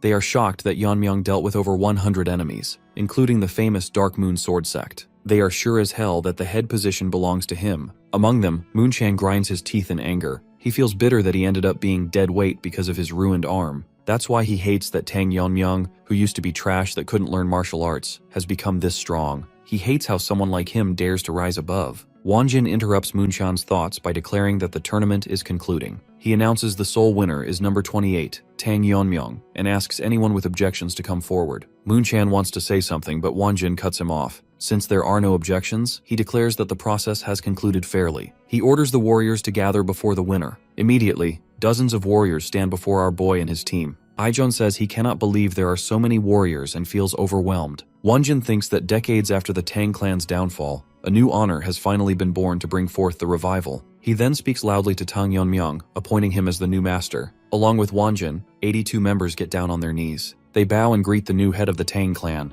Naturally, Yeonmyeong's team is amazed. They realize that just by being the head, he commands so much respect, and they wonder if they have to speak formally to him now. Wanjin hopes that at an age where he is not even 20, our boy can grow enough to regain the clan's reputation across Sichuan. Our hero addresses them, stating he knows what they want. He promises it won't take long to make it a reality, and asks them to trust him. As a result, the warriors look at him with respect, feeling like he read their thoughts. The weight of his words proves he is the true leader. Consequently, they all pledge to follow Tang Yeonmyeong. Our guy tells them to get ready because they are going back to the main house. As they leave, Moonchan watches them. He is furious, asking himself why Yeonmyeong gets everything. That is why he vows to get revenge no matter what, even if he has to sell his soul to the devil. With a final glare, he promises to bring our boy down. Later that night, Taihyo of the joint sect walks through the arena, looking at the bodies. He says he came as soon as he heard of the situation. Suddenly, a man descends from the sky and lands with a high impact. It is Hyunso. He scolds Taihyo for going alone, saying that now that he is at the top, he must act the part. Taihyo ignores him and notes the silence, while Hyunso finds it is impossible to sleep next to a mountain of corpses. He notes the unusual thing is that over 300 people were killed. He wonders if it is because an old eagle is better than a young crow, referring to the Tang family's past prestige.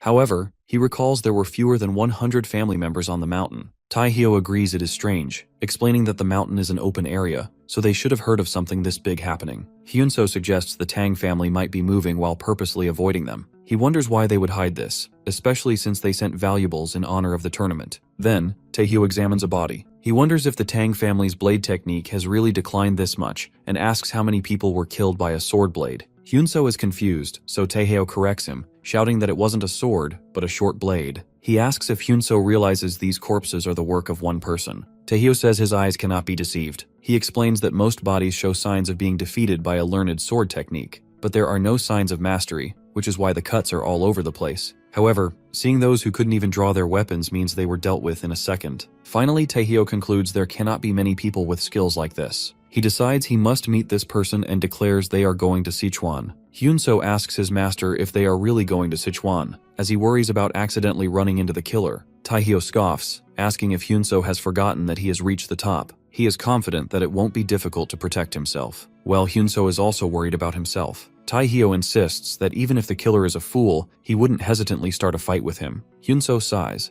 knowing he cannot beat his master's stubbornness. Instead, he suggests they go back to their clan first to inform the head. Taehyo smirks and agrees, noting that currently, the Black Death Alliance is in the south, the demonic cult is in the west, and things are tough for the joint sect. As Hyunso watches his master depart, he suspects Taehyo plans to visit the Tang family to make a deal. His master wants the Tang family to deal with the Black Death Alliance and then defeat the demonic cult. However, Hyunso believes the Tang family has been ruined for a while, so he doubts things will go as planned. He hopes there won't be a need to use his demon sword technique. Meanwhile, in a room, Elder Samu Jangro writes a talisman on paper. Just then, a man reports that the warriors have brought the competition participants back. The elder thinks the competition ended faster than expected, and consequently assumes Tang Young Ryung won easily with her skills and the fire dragon poison. But the man hesitates and points out that he does not see Miss Ryung among those who returned. As a result, the elder shouts in shock. At the main gate, two guards discuss who the winner might be. They are shocked to see a large group approaching. led by our protagonist with his team and the remaining participants. The guards recognize the Tang family symbol and immediately realize the competition is over. Word spreads quickly through the town, and everyone gathers, amazed that the competition ended so fast. They are excited to see the winner, while the crowd wonders who the handsome man leading the group is. The girls blush seeing Yeonmyung's face. Suddenly, a man in the crowd shouts for his daughter, Soi, and the girl waves to her father. The father is relieved, mentioning he heard many people died. Everyone reunites with their relatives. However, some parents cannot find their children and start crying.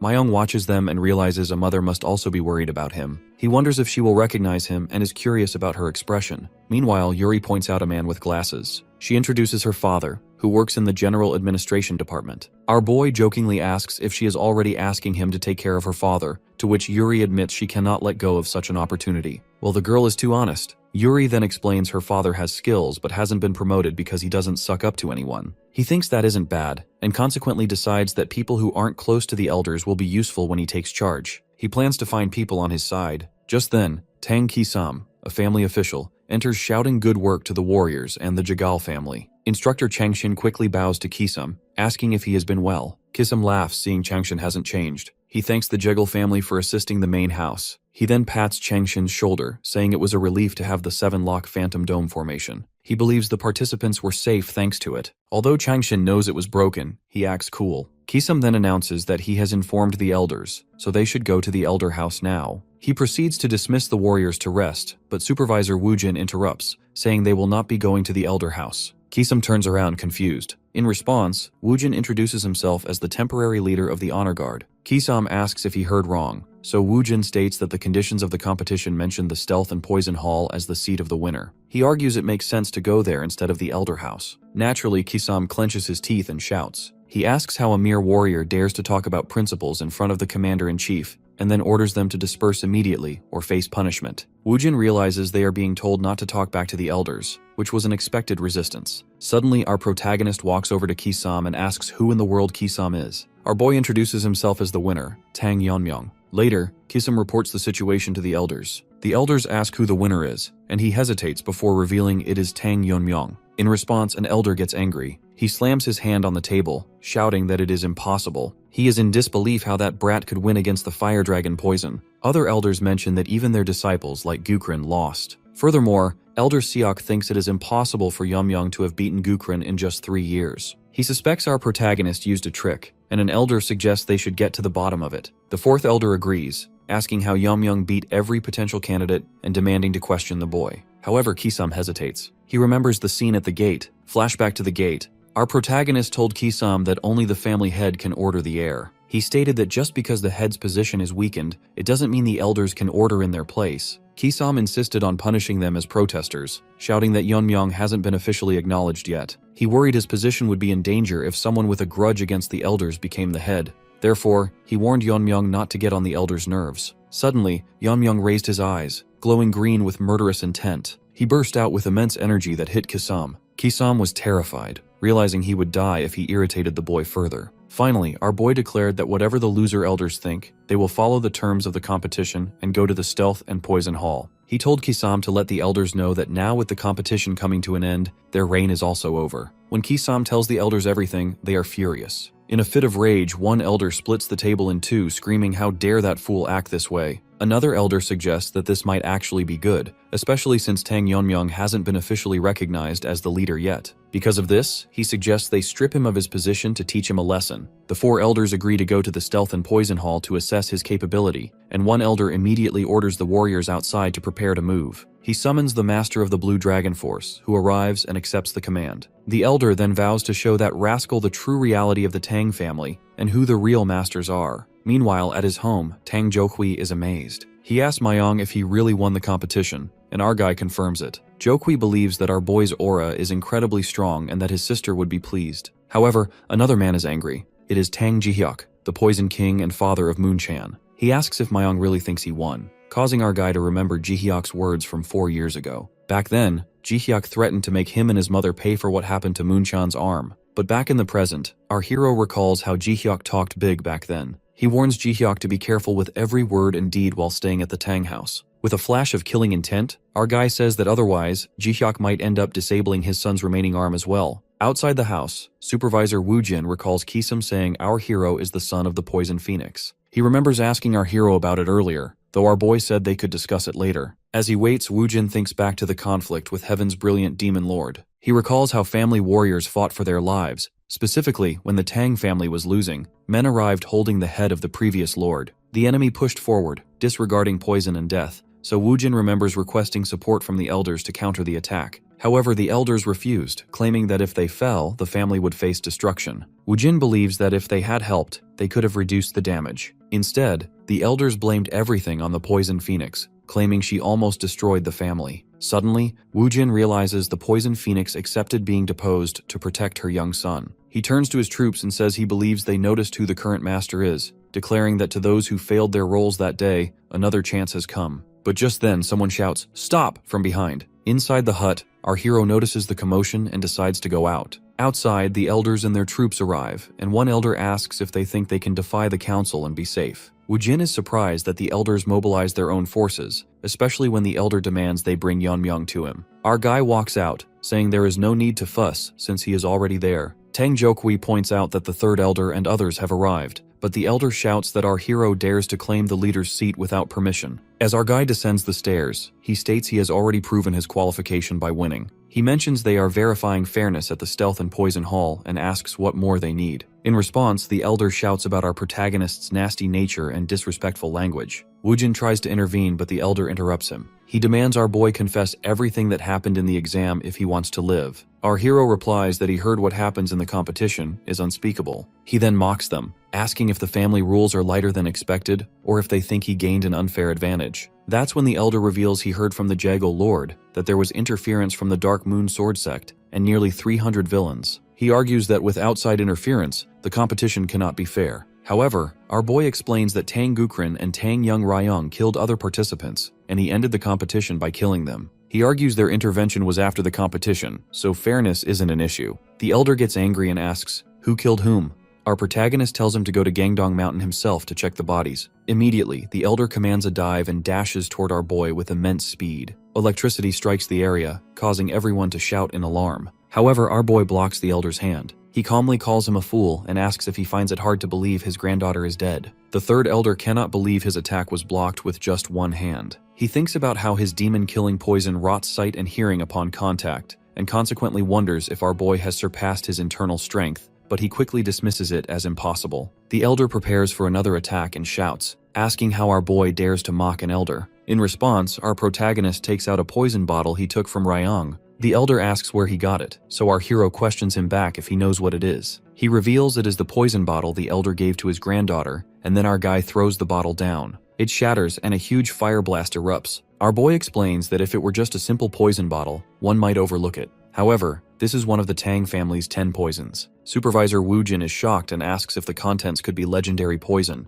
Myong confirms it is called Fire Dragon Poison, which leaves Woojin amazed. He notes the strong fiery energy as the bottle burns and realizes the storage managed by the third elder was indeed compromised. The elder is completely shaken. Our hero then turns to Woojin and asks if the 10 poisons are so trivial that they can be used for personal greed. Woojin says absolutely not, explaining that it is dangerous enough to challenge even the most skilled warriors. Since the recipe is lost, the remaining poisons are more valuable than gold. Therefore, he concludes that using them for personal gain warrants severe punishment. Immediately, the other elders shout in protest. They ask how Woojin dares to mention severe punishment to a clan elder and order the guards to seize him. Our protagonist quizzes them if they think holding the title of elder allows them to evade clan rules. He assures the elder he will at least die honorably, and with that, our boy uses a flame technique. The elder's body turns into rock and shatters onto the ground, leaving everyone amazed and scared. Our hero is hoping that the elder's granddaughter awaits him in the afterlife. He calls him a corrupt elder who has no right to judge the family head, only he will decide where he stands. While Woojin thinks it is outrageous yet impressive how our protagonist stands so boldly before the elders, he realizes the fate of the Tang family may change here. Another elder gets angry and orders his troops to attack, shouting for them to restrain our hero immediately. However, our boy speaks to the Grand Elder, Tang Seok-jung. He asks if the Grand Elder knows his disciple endangered the family, but the Grand Elder asks what he is talking about. Our boy asks if he really didn't know his disciple was a spy for the Dark Moon Sword Sect, at which the Grand Elder shouts that it is nonsense and accuses our guy of framing him. However, the boy points out that the Dark Moon Sword Sect invaded the contest area, but the Grand Elder demands evidence of conspiracy. Suddenly, Myung says he will tell him. From behind, John Gil, the vice director's son, steps forward. He takes off his robe and reveals he is the sole witness. John Gil explains that before meeting Yeonmyoung, he fought with Tang Gukrin and got these wounds, showing the cuts all over his body. He states that these wounds cannot be made by poison or stealth techniques,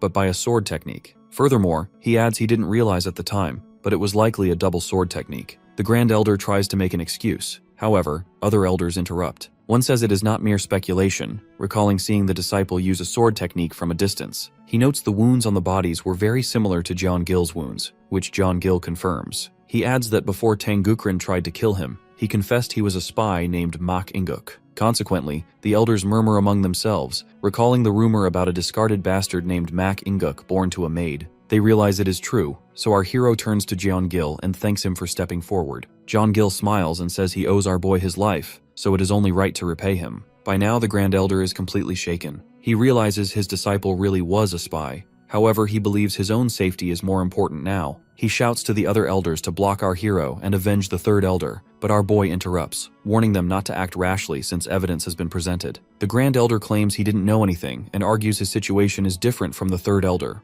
In response, our hero asks if his status is so light that he can just ignore it. He asks if Tang Gukrin became the family head and gave the clan to the Dark Moon Sword sect. Would the Grand Elder claim ignorance then? He calls it careless, causing the Grand Elder to shout for him to wait. But before the Grand Elder even knows it, our guy cuts off his arm. Everyone is shocked. Our protagonist tells the Grand Elder he cannot escape the accusation of harboring a spy. He explains that normally his Dantian should be destroyed to cripple his martial arts, but since there is no proof of collusion, the punishment ends here. The Grand Elder mutters appreciation for the mercy. However, he is not thinking innocently. He thinks our boy is too fast to see, and pretending to stop the bleeding, he extracts a hidden poison. In his hand, the Grand Elder holds a bottle of formless poison. It is one of the Tang family's 10 poisons, colorless, odorless, and tasteless. Although it is not as potent as the original, it is a version he created over half his lifetime. Finally, he vows to kill our boy without him even knowing what hit him. The Grand Elder prepares to use the hidden poison. However, our boy notices it immediately. With a swift motion, he cuts off the Elder's remaining hand, the one holding the poison. Another Elder shouts in outrage, asking what madness this is. He reminds our boy that he promised mercy moments ago and questions if Myung still claims the right to become the family head after this. The boy simply insists them to look at the severed hand on the ground. Everyone looks down, only to see the poison bottle next to the severed hand. The bottle is broken and liquid pours out. The boy points out that the Grand Elder poisoned his own blood flow for a desperate attack, calling it utterly disgraceful. The Grand Elder, lying on the ground, shouts for the family head to spare him, but our hero raises his hand, swirling with green energy. He declares that Tang Seok-jung attempted to assassinate the family head and disturb the clan. Therefore, he deems him a traitor and announces the punishment is severe. Showing no mercy, the kid swings his hand, and the Grand Elder's head is cut off instantly. Following this, everyone is shocked and terrified. Our protagonist addresses the remaining elders, warning that they are not above the Tang family's laws. If any remaining elder discards the family's law by using their position, he will personally execute justice. He admits the Tang family is fragile and could collapse at any moment. However, he promises one thing. He will ensure the members are not exposed to the threat of evil sects or the demonic cult. He vows they can live in peace in Sichuan. Then, he turns to Wu Jin's troops and the other participants and asks, not the elders, but all, do they acknowledge him as the rightful family head? Later that night, at Tang Jihye's residence, an old woman rushes in to tell the news. Tang Jihye, our boy's mother, asks her to calm down and speak slowly, inquiring if Yeonmyoung really won the contest. The woman cries tears of joy and confirms he won, adding that everyone at the Stealth and Poison Hall acknowledged him. She is glad to announce that he is growing splendidly. Jihi cries, wishing Tanglong Ryang were alive to hear this news. Meanwhile, our protagonist is busy. He wanted to rush to his mother, but there are mountains of tasks to handle first. As a result, he sits in a conference meeting. Tang Jokwi announces that per the family head's orders, subsequent events will be handled at the Stealth and Poison Hall. Furthermore, the key decisions will require the family head core's approval. Effectively, the power held by the elders is transferred to the Stealth and Poison Hall. The elders look displeased, yet none openly show dissatisfaction. Suddenly, Elder O speaks up. He admits our hero is exceptional but points out his experience is not yet vast, suggesting they act as a regent until the family head finishes growing. Our boy agrees that Elder O's words make sense. However, he knows they just want to use his lack of experience to keep their power. He suggests deciding the regency later and concludes the transfer of authority for now. Later, the investigation proves the smuggling of the fire dragon poison by the third elder was true, and doubts rise about the Elder Council's capability. As a result, the management of the 10 poisons is assigned to the Stealth and Poison Hall. The elders, having lost most of their authority, are left with only their respective military forces. Our boy announces that the military forces will continue to be managed by the elders. However, from now on, the elders must bear the cost of maintaining them personally. Naturally, the elders are clearly unhappy. Our guy adds that if there is a budget allocated through the vice director, it should be removed. Since the Direct Command Troop and Sovereign Spirit Troop lost their affiliation due to the death of the Grand Elder, no one has taken responsibility. Consequently, our hero combines them into the Shadow Troop and assigns them to the Stealth and Poison Hall. Their mission changes to external defense, and their salaries are adjusted to match existing guards. Some troops voice discontent with the lower pay and status, so our boy faces them. He wants them to forget the privilege they once held, because their military strength was neglected. He warns them that if they don't want to be dismissed, they better fulfill their duties. Furthermore, he threatens severe punishment for neglecting duties or causing friction. With that, he silences them easily. 2 days later, Instructor Jigal Changshin and other instructors bow in front of our boy. The instructor addresses him as family head, though internally, Changshin is nervous. He realizes our guy used force and legitimacy to dismantle the Elder Council and worries that one wrong word could lead to disaster. Our boy apologizes for neglecting them due to his busy schedule, then says there is something he would like to ask them. The instructor looks at our hero and can barely believe he is the same participant number 28. Our protagonist notices the look and asks if he is surprised by the clothes, explaining his subordinates fussed about dressing appropriately. Changshin thinks that even though our guy isn't officially the head yet, he is clearly declaring ownership of the clan. With a hesitant voice, he asks what the request is. Mayong explains he heard the defensive formations of the Jigal family are remarkable and requests to have that formation installed here to keep evil sects at bay. However, Changshin apologizes. The main clan formation cannot be installed without his head's permission. Not to mention, it requires precise items passed down as family treasures and several formation masters to pull that off. Just then, needles escape from our boy's hand, and green energy fills the room. The needles strike all the instructors who came with the instructor. The instructor turns, shocked to see everyone on the ground, and he shouts why the family head is doing this. Suddenly, a needle stops inches from the instructor's eye. Our hero reveals he already knows about the deal with Tang Young Ryong, accusing the instructor of choosing not to block the Dark Moon Sword Sect invasion. He asks if Changshin thought he would just overlook it. My guy remains firm on his stance. He demands the instructor install a defense similar to the Jeagle families in the Tang family main inner quarters. And get this, our boy isn't requesting. This is a direct order, and he wouldn't like to hear no again. He reminds Changshin that the Tang family rule is to return a grudge tenfold. That is why the elders died by his hand. He then starts counting to 3, and threatens that if he doesn't hear a positive response, he will personally go to the Jigal family and hold the Jigal instructor accountable. He leaves the consequences to Changshin's imagination until the instructor finally breaks. He agrees to do it, bowing down and begging our hero to spare his family members. Our hero smirks since he is satisfied. He is hoping that Changshin will proceed quickly. Later, Mirio, Ijun, and Yuri arrive. Well, our boy wanted to call them earlier, but there was too much to handle. Mirio hesitantly asks why he called her, addressing him as family head. However, our boy laughs since there is no need for formality when it's just them. He wants them to act as they always do, but Yuri isn't sure if it is really okay. Immediately they relax and put their legs on the table and shout our boy's name brazenly. This makes the head sigh, who wants them to be at least a little formal. Moving on, Yuri stretches and asks why he called them, so our hero announces he just appointed her father as a chief officer. The girls shout in shock. Mayong also vouches her father is definitely capable, therefore she should seize this golden opportunity. Yuri is happy but worries if it is okay to confirm it just like that, assuming there must have been opposition. Our hero admits silencing the opposing voices wasn't difficult, yet he warns her that it would be troubling if her father neglects his duty or embezzles. Yuri quickly defends her father, saying he is not that kind of person, so our protagonist tells her to help her father adapt to the duty. Yuri thanks him, almost crying with emotion. Afterwards, our boy turns to Mirio and Ijun. He called them to ask about their situations, as he plans to recruit people with outstanding ability who were rejected by the elders. Mirio says she doesn't really have anyone to recommend, so our hero asks Ijun about the Medicine King Hall, noting he is related to it. Ijun hesitates, admitting he has been wondering whether to talk about it because it is related to Yeonmyeong too. He reveals that the Medicine King Hall was involved in Yeonmyeong's father's poisoning. Hearing this, Mirio and Yuri are shocked. Yuri slams her hand on the table, shouting how they dare lay a hand on the heir's family. But our hero stops her and asks Ijun to continue. Ijun explains that the Medicine King Hall is secluded and independent from the Elder Council. They maintain their finances by treating patients and selling medicine. Furthermore, even after the Heaven's brilliant demon lord incident, the Tang family survived thanks to their funds. Aijin reveals his grandfather was the leader of the Medicine King Hall but was dismissed. He explains that Yeonmyung's father visited his grandfather daily and stood up against those who slandered the hall. However, since his father lacked internal strength, he suffered deep internal injuries from the fights. Hearing this, our boy realizes his father fought back despite everything. Aijin continues, stating the dispute exploded when the vice leader, Tang Il, made unspeakable slander about Yeonmyung's mother. Tang Il tried to use martial arts when he lost the argument, but Ijon's grandfather intervened. Because of that incident, Tang Il was excluded from being a candidate for the next leader. Our guy asks if Tang Il harbored resentment and poisoned his father, and Ijon confirms it. He adds that Tang Il killed Yeonmyung's father and overturned the Medicine King Hall. In addition, he also poisoned Ijon's grandfather and imprisoned him. Mirio asks why this wasn't made known, but Ijon says no one would step forward to explain. He entered the contest to survive, hoping they wouldn't kill someone who knew the truth. Suddenly he starts crying, saying he is too afraid to check his grandfather's condition. He apologizes for not finding talent for Yeonmyung, but our boy asks why the vice leader kept the grandfather alive instead of killing him. Aijin suspects there is a secret division within the hall, mentioning an inner pill made from a mythical creature, the 10,000-year fire carp.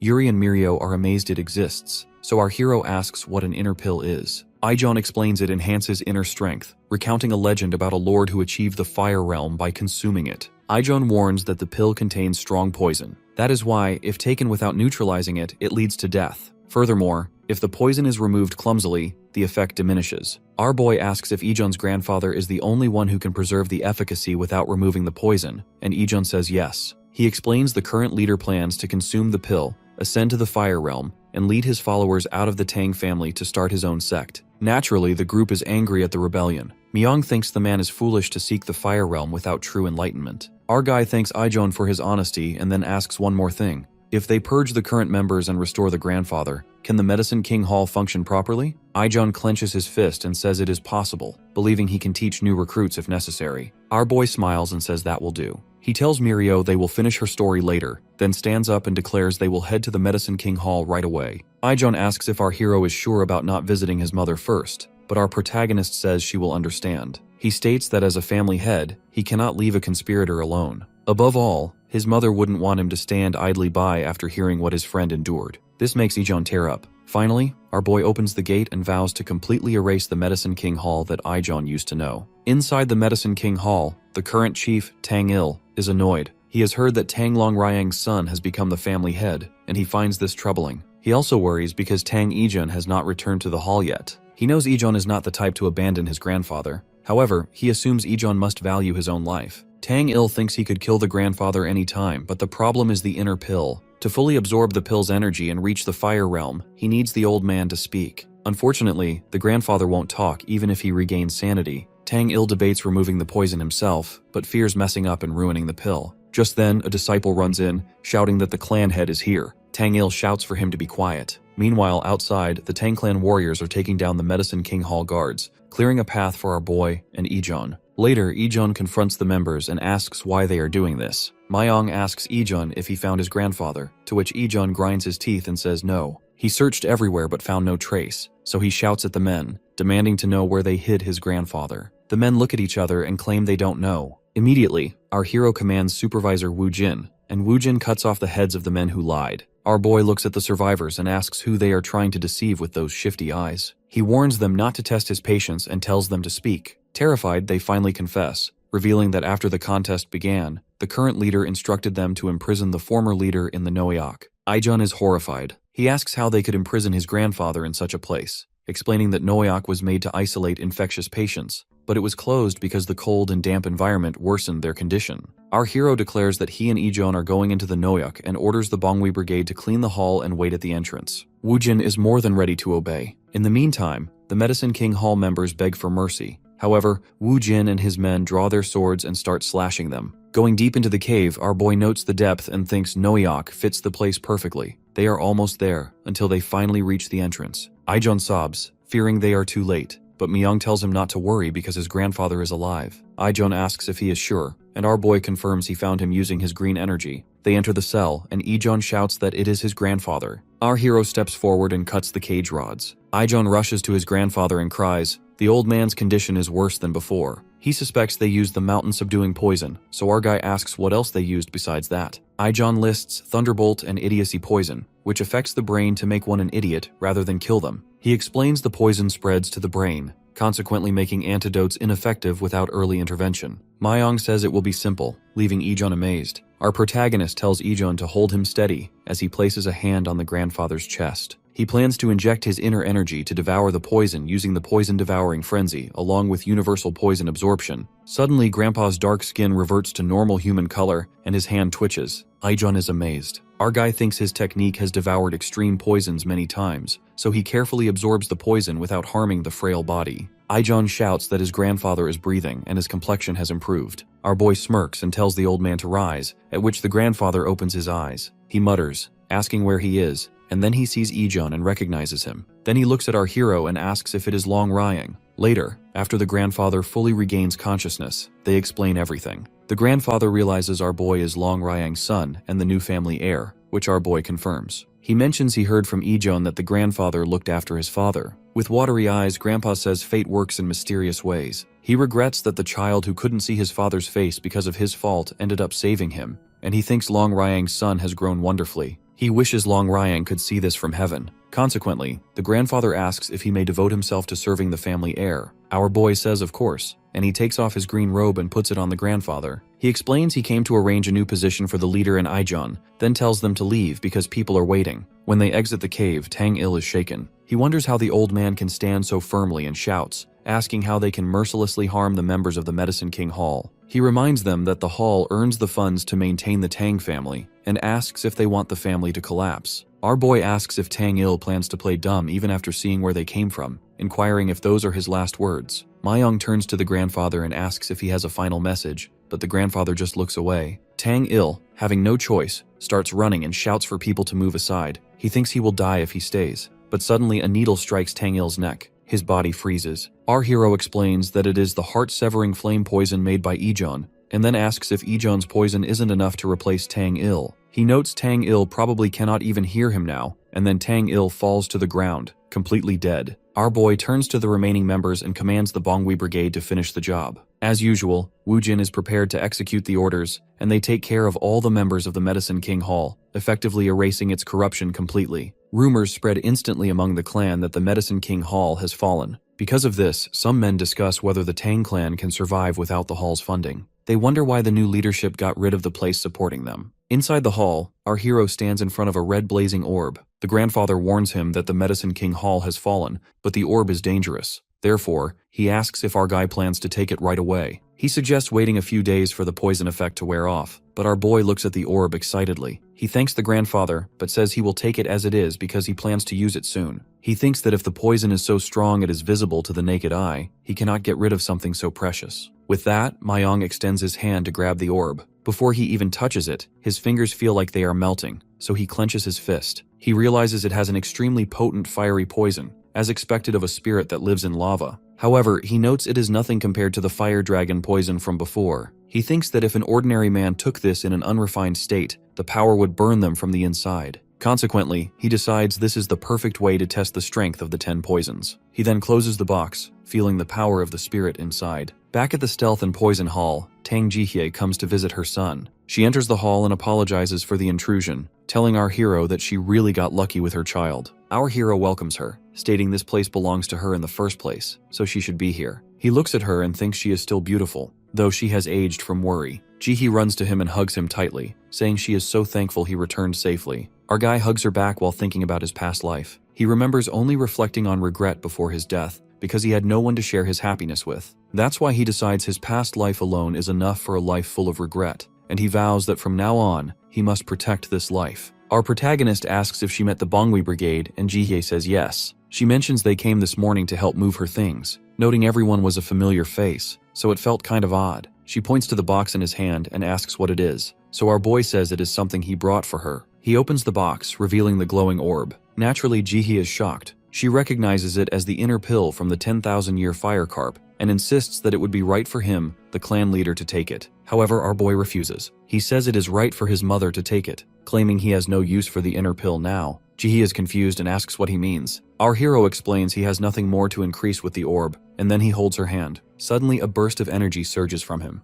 Jihee is stunned. She feels the intense heat and asks if he really reached the fire realm. He confirms it, and Jihee thinks about how her son is already in the fire realm. She feels she should praise him, but she also worries that enemies might attack the Tang family if they realize this. Seeing her nervous, our protagonist speaks gently. He says he wants her to live a long life, including his father's share, and he asks her to watch over him as he grows. He opens the box again and warns her that the inner pill is slowly dissipating, so she must hurry. Ji bites her lip as she realizes that even if her child is powerful, it is natural for a mother to want to protect him. She finally agrees to take it, saying it would be rude to reject his gift. She smiles and asks if he knows what she was called when she was younger. Our hero asks what, so she reminds him she was Sichuan's top beauty and the poison phoenix. When she holds the box, a massive burst of energy emits from her body. Our boy is taken aback. Ji says that is right. She is the Poison Phoenix, a title given to the most famous member of the family. She admits she might not be as skilled as him, but asks if she is still impressive. Our boy is shocked because he realizes his mother was hiding her strength. He never expected her to cultivate all by herself. He knows a Fire Realm master can detect even the smallest movement, so hiding power is difficult. He thinks that for her to hide it from him means she is truly skilled, realizing she has already reached the peak state just before the liberation of power. Jihee begins the cultivation process and tries to absorb the spirituality of the inner pill. She knows she must overcome her limit, but she finds the absorption difficult. The method is simple. Take spirituality slowly and internalize it. However, the pill is dissipating too fast, and she worries she will lose half of it before she can finish. Suddenly, our boy puts his hand on her shoulder. He tells her that enlightenment does not come from thinking about it.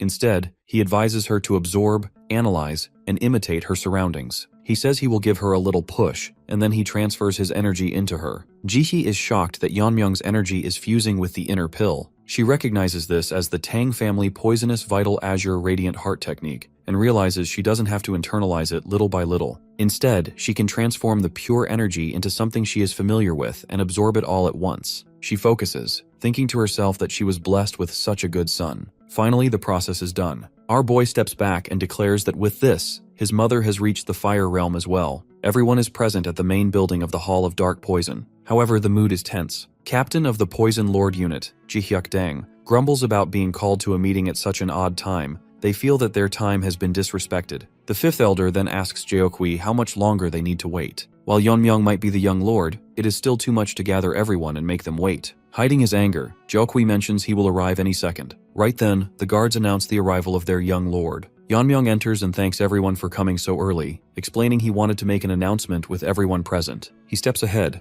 and consequently, the fifth elder asks about the announcement. Our boy recalls that the fifth elder was the one who suggested he appoint a regent to manage clan affairs until he is older. The elder acknowledges this and asks if there is someone he has in mind. In response, our protagonist turns and asks why the elder thinks he will choose one from among the elders. As the fifth elder starts to wonder who will be selected, a figure enters, causing everyone to freeze. The elders are shocked to see her, noting it has been more than 10 years and she is still doing well. Seeing their reactions, our hero comments that no one is suited to lead their clan other than her, and asks if he is right. After the elders blamed Jihee Dang for the invasion of the demons of vast heavens, she was removed from her rightful place as the clan's heir. However, after 10 years, the phoenix is finally rising from the ruins. The figure is Jahye, who, upon entering, sees many familiar faces. Looking back to the previous night, before the Regency inauguration, Jihye was taking a bath and felt grateful for rising to transcendence, though she still can't get used to the scent coming from her body. She felt a bit embarrassed, thinking the maidservant did not deserve to see her like that, then noted she needs more practice manifesting her internal energy. After entering the realm of transcendence, she can now see where Yeonmyung stands and consequently notices he is close to the next stage of transcendence. She recalled that even the Lord of the Unorthodox Coalition achieved transcendence only after turning 20, and wondered if something extraordinary happened during the higher selection process. She smiled faintly, believing there is still a lot she and her son need to do that night. Afterwards, our protagonist clapped and congratulated his mother on ascending to transcendence. They sat together at the dining table, chatting happily. Jihee wondered how her son attained transcendence, as she still cannot believe how much he has accomplished at such a young age. Internally, our boy admitted it is a valid question, but he cannot simply tell her he attained enlightenment based on memories from his past life. Therefore, he decides to reveal what happened during the process. He asks Jihye if she knew the third elder smuggled one of the 10 poisons into the trials. Jihee nods and points out he gave the fire dragon breath poison to his granddaughter. To her surprise, Yeonmyung reveals he drank the poison. She worriedly asks how he could do such a reckless thing, pointing out that he could have died. Our hero shrugs off her concern with a casual laugh and then reveals that during the goo poison battle, Yongrayong poisoned him with one of the 10 poisons. Surprisingly, he attained enlightenment on how to convert poison into internal energy, and consequently rose to transcendence. His mother jolts in surprise, thinking it is interesting that enlightenment can be attained in different ways. On the other hand, our boy is happy to see she has accepted his explanation. His mother then points out that she heard from a maidservant while bathing that the Hall of Medicine was taken down, and asks if it was his doing. This time, our protagonist decides to speak the truth, as it also concerns his father, so he nods. He explains everything to her, and after listening, Jihye clenches her fist, saying she hoped it was not true. Then, she worriedly comments that it must have been hard for Ijeon, and mentions she has a favor to ask. When Yeonmyoung asks about it, his mother states that after becoming a widow, she lived in hiding for years, fearing for our boy. That's why she wishes to build a foundation so no one will try to take his place as the future leader. Listening to her, our hero smiles softly. Now, in the present, Jihye enters the hall, sparking murmurs about her arrival. Some point out her youthfulness, while others wonder if she has regained her former vitality. Jeokwi happily calls her Sister Jihye. Yeonmyoung then announces that from this moment, his mother, Jihye Dang, will be the new leader of the Dang clan of Sacheon. The fifth elder freezes, realizing she has become the new leader instead of a regent. Jihye starts her speech, first thanking everyone for coming. She states that while she is made the clan leader, she will only rule on behalf of her son until he matures. To repay his trust, she is setting the groundwork to build a stronger clan. With that, she begins the morning session by looking over their agenda. As Jahi decided, the Fallen Hall of Medicine is renamed the Hall of Remedies. Consequently, she appoints Hoyol Dang as head and Ijeon as deputy head. Yuri's father becomes the new director of the Executive Council and is ordered to investigate the clan's funds. He soon finds evidence of financial misconduct by the elders, and the recovered funds are enough to fill the clan's treasury for now. Meanwhile, Captain Jihyuk Dang is dismissed from service along with most of the elders who had been embezzling clan resources. In fact, anyone exploiting the funds is removed from their posts. All of this happens within a few days. Now, our protagonist, sitting on the edge of a mountain, reflects that his mother is a born leader. Because of her, many issues in the clan are resolved. He remembers that at first, he wanted to live a normal life with his mother by simply participating in the process, but now he is surrounded by other concerns. The people who are his friends, subordinates he can trust, and many members of his clan, these are all people he wants to protect in this life. However, it is almost humorous that he was not even able to protect himself not long ago. In the present, though, our boy is determined to grow stronger so he can protect his clan from the Lord of the Dark Unorthodox Coalition and the Demon Lord of Vast Heavens. Meanwhile, news that the Dang clan has a new lord reaches the Lord of the Dark Unorthodox Coalition. He receives a report that Inhumag and Yunsung Jang were defeated by the Dang clan's young lord. Heartfire sect leader Seol Hyun-yo reports that those two were part of the coalition and are known throughout the unorthodox sects. She suggests they wipe out the Dang clan before they regain power. However, Lord Giljun-yu shakes his head. When Seolyeon reminds him that eliminating their own subordinates is the same as challenging his authority, Giljun becomes furious. He warns her to leave the Dang clan alone, insisting they can still use it. He emits a strong aura, and consequently, Seolyeon starts to tremble as he glares at her, coldly stating that those two fools attacked the Dang clan without his orders and paid a heavy price. He soon returns to normal, stating it was better for them to die at the hands of the Dang clan's leader than face his wrath. He smirks, finding our hero interesting for managing to eliminate those two. Finally, he orders his guards to send a letter inviting the young lord of the Dang clan to the upcoming banquet of Sacheon. In Jihee's room, Yeonmyoung praises his mother for doing a perfect job for the clan. However, she comments that she isn't sure how well she has done, since it's been a while since she handled clan affairs. At that moment, he notices his mother is hiding her internal energy again. Jihee feels surprised that her son has detected this, but internally our hero admits that this time, he can barely sense it. Still, he wonders if there is any reason to hide it even after rising to transcendence. To that,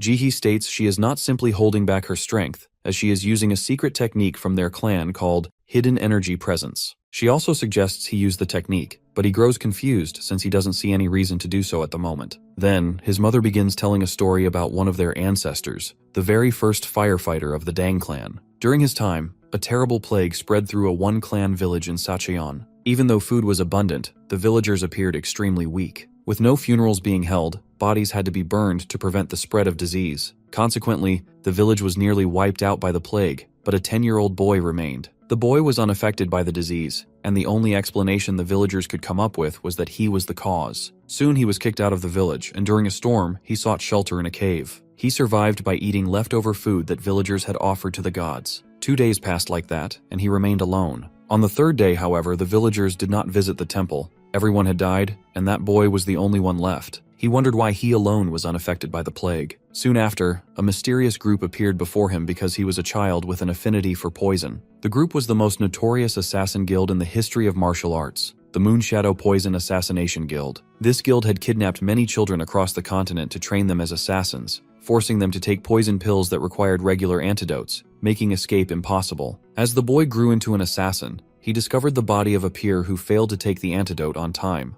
In that moment, he realized the assassin group was responsible for the plague that destroyed his home. After that, he did everything to become stronger, accepting and completing every difficult mission. Eventually, he succeeded in assassinating a Supreme Master Warrior. The guild leader then named him one of the 5 great assassins and offered to grant any wish he desired. However, the boy simply replied he needed nothing. Immediately after that, he began wiping out the entire guild, ascending to a higher realm in the process. Through the enlightenment gained in his battles with master warriors and the martial arts he learned at the guild, he created an ultimate technique called the Reign of a Million Flowers. With it, the Moonshadow Poison Assassination Guild disappeared in just one night. As the descendants of that boy began living in Sacheon, the present Dang clan came into being. Now that man is remembered as the Shadowless Visitor. When Jihee looks at her son, she finds him sleeping, so she pinches his cheek to wake him. Yeonmyoung mutters that he never knew their clan had such an interesting history. Still, he asks about the connection between their clan's origin and the hidden presence technique. His mother explains that, including the 5 great assassins and the guild master, the assassin guild had many transcendents, and asks if he can guess how the Shadowless Visitor eliminated them all alone. Our boy guesses that it must be thanks to the Reign of a Million Flowers, thinking that many warriors can't withstand a hidden weapons attack that targets a group at once. Jihee mentions he is partly right. The technique was indeed used, but she adds that it is an aura technique rather than a hidden weapons technique. She explains that the battle between Masters of Transcendence is a battle of aura, because aura body armor can't be penetrated by regular hidden weapons. From this, our protagonist realizes it doesn't matter how many hidden weapons are used, as they will only bounce off the aura body armor. On the other hand, a barrage of hidden weapons infused with aura, the Dang clan's powerful technique, was made specifically for use against Masters of Transcendence. He further notes that neither the wild dance of spinning stars nor scattered iron fragments compares in power, and even maintaining such a technique is difficult for a Master of Transcendence. Unexpectedly, Jihee notices our hero wondering how this could be possible. She states that the answer is found in the Hidden Energy Presence technique. To activate this technique, a person must concentrate all their internal energy flowing through their veins into one of the 12 energy channels. Then, using core energy, the person blocks the flow and seals the energy channel, which preserves the internal energy. Even Masters of Transcendence can be fooled by this. While it's true that one's immediate internal energy levels will drop, those with experience and enlightenment can easily refill their energy. By repeating the process 12 times, sealing each internal energy channel, the core energy that protects the internal force comes together to form a new protective shield known as aura body armor. Jihee explains that the dragon scale offers better protection than regular aura body armor, and as its name suggests, is as strong as dragon scales. Yeonmyoung notes that, just like the fire dragon breath poison, everyone compares it to a dragon. His mother then adds that sealing energy channels not only protects the body, furthermore, if all 12 channels are released at once, then for a moment, one can use up to 10 times more than their original internal energy. When our protagonist asks if the Reign of a Million Flowers can only be used after all channels are released, she tells him it takes more than that. She says there were important passages passed down with the hidden energy technique, but they were all lost during the battle against the demons of vast heavens. Even the passages passed down by word of mouth disappeared with the deaths of 2 elders. Still, Jihee believes her son will master the technique in the future, since he is her pride.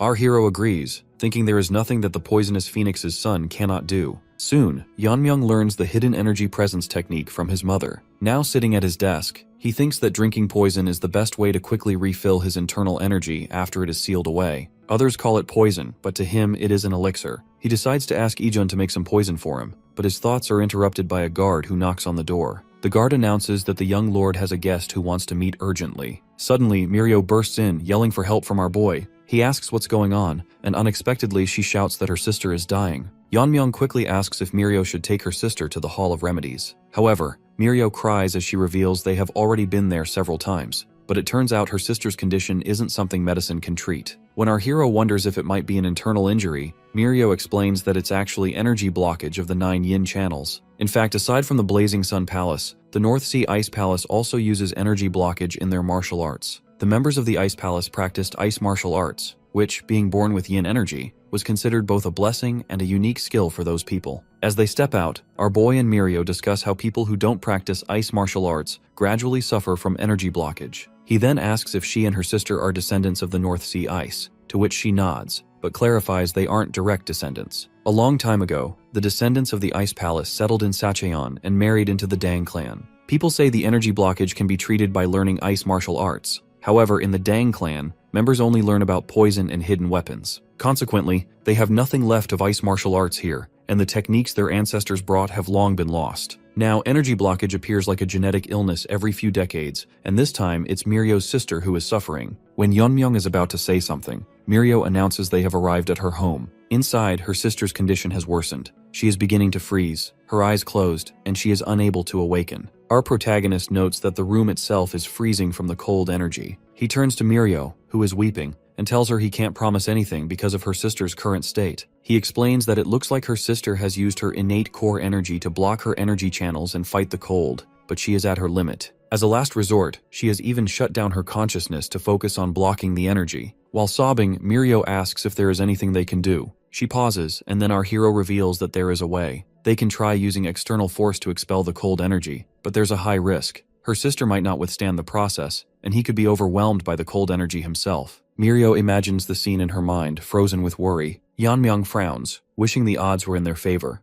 but he knows he can't make a reckless decision since his friend's sister is at stake. Now all he can do is wait for Mirio's decision. He tells her to choose. Should they look for another way, or attempt his method? Breathing heavily, she states that they are here because they have no other option. With a heavy heart, she says she can't give up on her sister without even trying. She knows she is putting our boy at risk, but she begs him to save her sister. Then, our protagonist begins undressing Mirio's sister, prompting Mirio to question if it's really necessary. Embarrassed, he explains that her clothing will only get in the way of extracting the cold energy, and insists that a bit of embarrassment is better than death. With that, he starts the extraction process. In his mind, Yeonmyeong reviews the 9 yin channels, noting the middle of the forehead isn't a major concern, so he moves to the heart. He feels a moment of embarrassment, but then the cold energy resists extraction, and half of our hero's body becomes frozen. When Mirio expresses concern, Yeonmyeong assures her he's managing for now. He notes he has managed to extract the cold energy from 6 channels, but his body is reaching its limit from absorbing the cold. If this continues, he knows he'll freeze to death. He mutters that it would be much easier if he was dealing with poison, and suddenly, something comes to mind. He recalls Ijon's grandfather explaining why poison forms inside the heavenly orbs, saying that medicine and poison have the same roots. When a substance exceeds human limits, it becomes poison.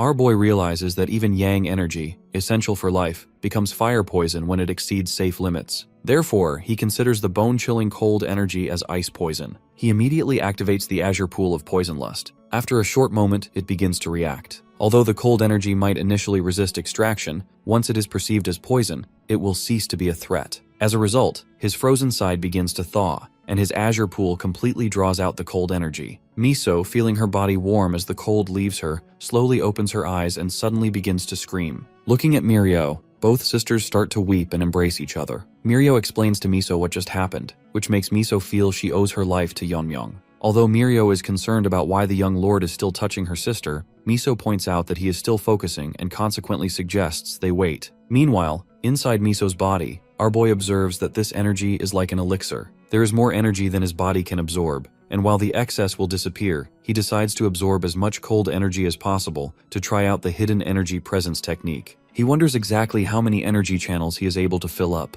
After a few moments, as he opens his eyes, he is surprised to discover he can absorb 4. This leaves him with 4 times the amount of energy he used. As he considers his current low energy levels and how to manage them by drinking poison, his thoughts are interrupted by embarrassment as he realizes he is still touching Miso. Nervously, he retracts his hand. Miso, however, calmly says it's fine since she heard the whole story from Mirio. She thanks him, and he replies that it was his duty as the young lord. Unexpectedly, Miso's father bursts in and sees his naked daughter, which makes him furious. He demands to know our protagonist's purpose, but his daughters quickly try to calm him down. Later, their father sincerely apologizes to Yeonmyeong, bowing repeatedly and asking for forgiveness. Our hero says he completely understands, acknowledging that it was an easily misunderstood situation. The father sobs, saying he cannot express enough gratitude now that his daughter can live longer. He met his wife as a merchant and chose to settle with the Dang clan. Sadly, she also suffered from energy blockage and passed away. To save his daughters, he spent everything searching for a cure but found none. He weeps as he thanks our boy for saving his family, vowing that he will do anything for him. Yeonmyoung explains that he only did what was needed. After that, our hero comments that the place is quite quiet for a merchant guild. Miso's father explains that after the collapse of the Dang clan and the dark unorthodox coalition, they no longer venture outside the city walls. Consequently, the young lord bows, suggesting they discuss this later since he has something else to do. Before he can leave, Mirio and Miso appear, mentioning they haven't properly thanked him yet. Miso, now wearing a beautiful dress, expresses her deep gratitude for saving her life. Our protagonist blushes and then heads back. Miso, however, worries about whether he is truly fine, noticing he looks a bit dazed. She asks Mirio if she thinks the young lord hurt himself while treating her energy blockage, but Mirio teases her and asks if she's sad to see him go. Miso turns red and jolts, asking if it was that obvious. When Mirio nods, Miso covers her face with embarrassment. Mirio pats hair, saying anyone would react like that, and adds that her sister is the prettiest person she's ever seen. Mirio grins as she thinks to herself that the look on Yeonmyoung's face was similar when he saw Miso. Because of this, she is certain he is just as interested as her sister. Meanwhile, on his way back, our boy thinks about family. He imagines starting a family with Miso, having a son, training him,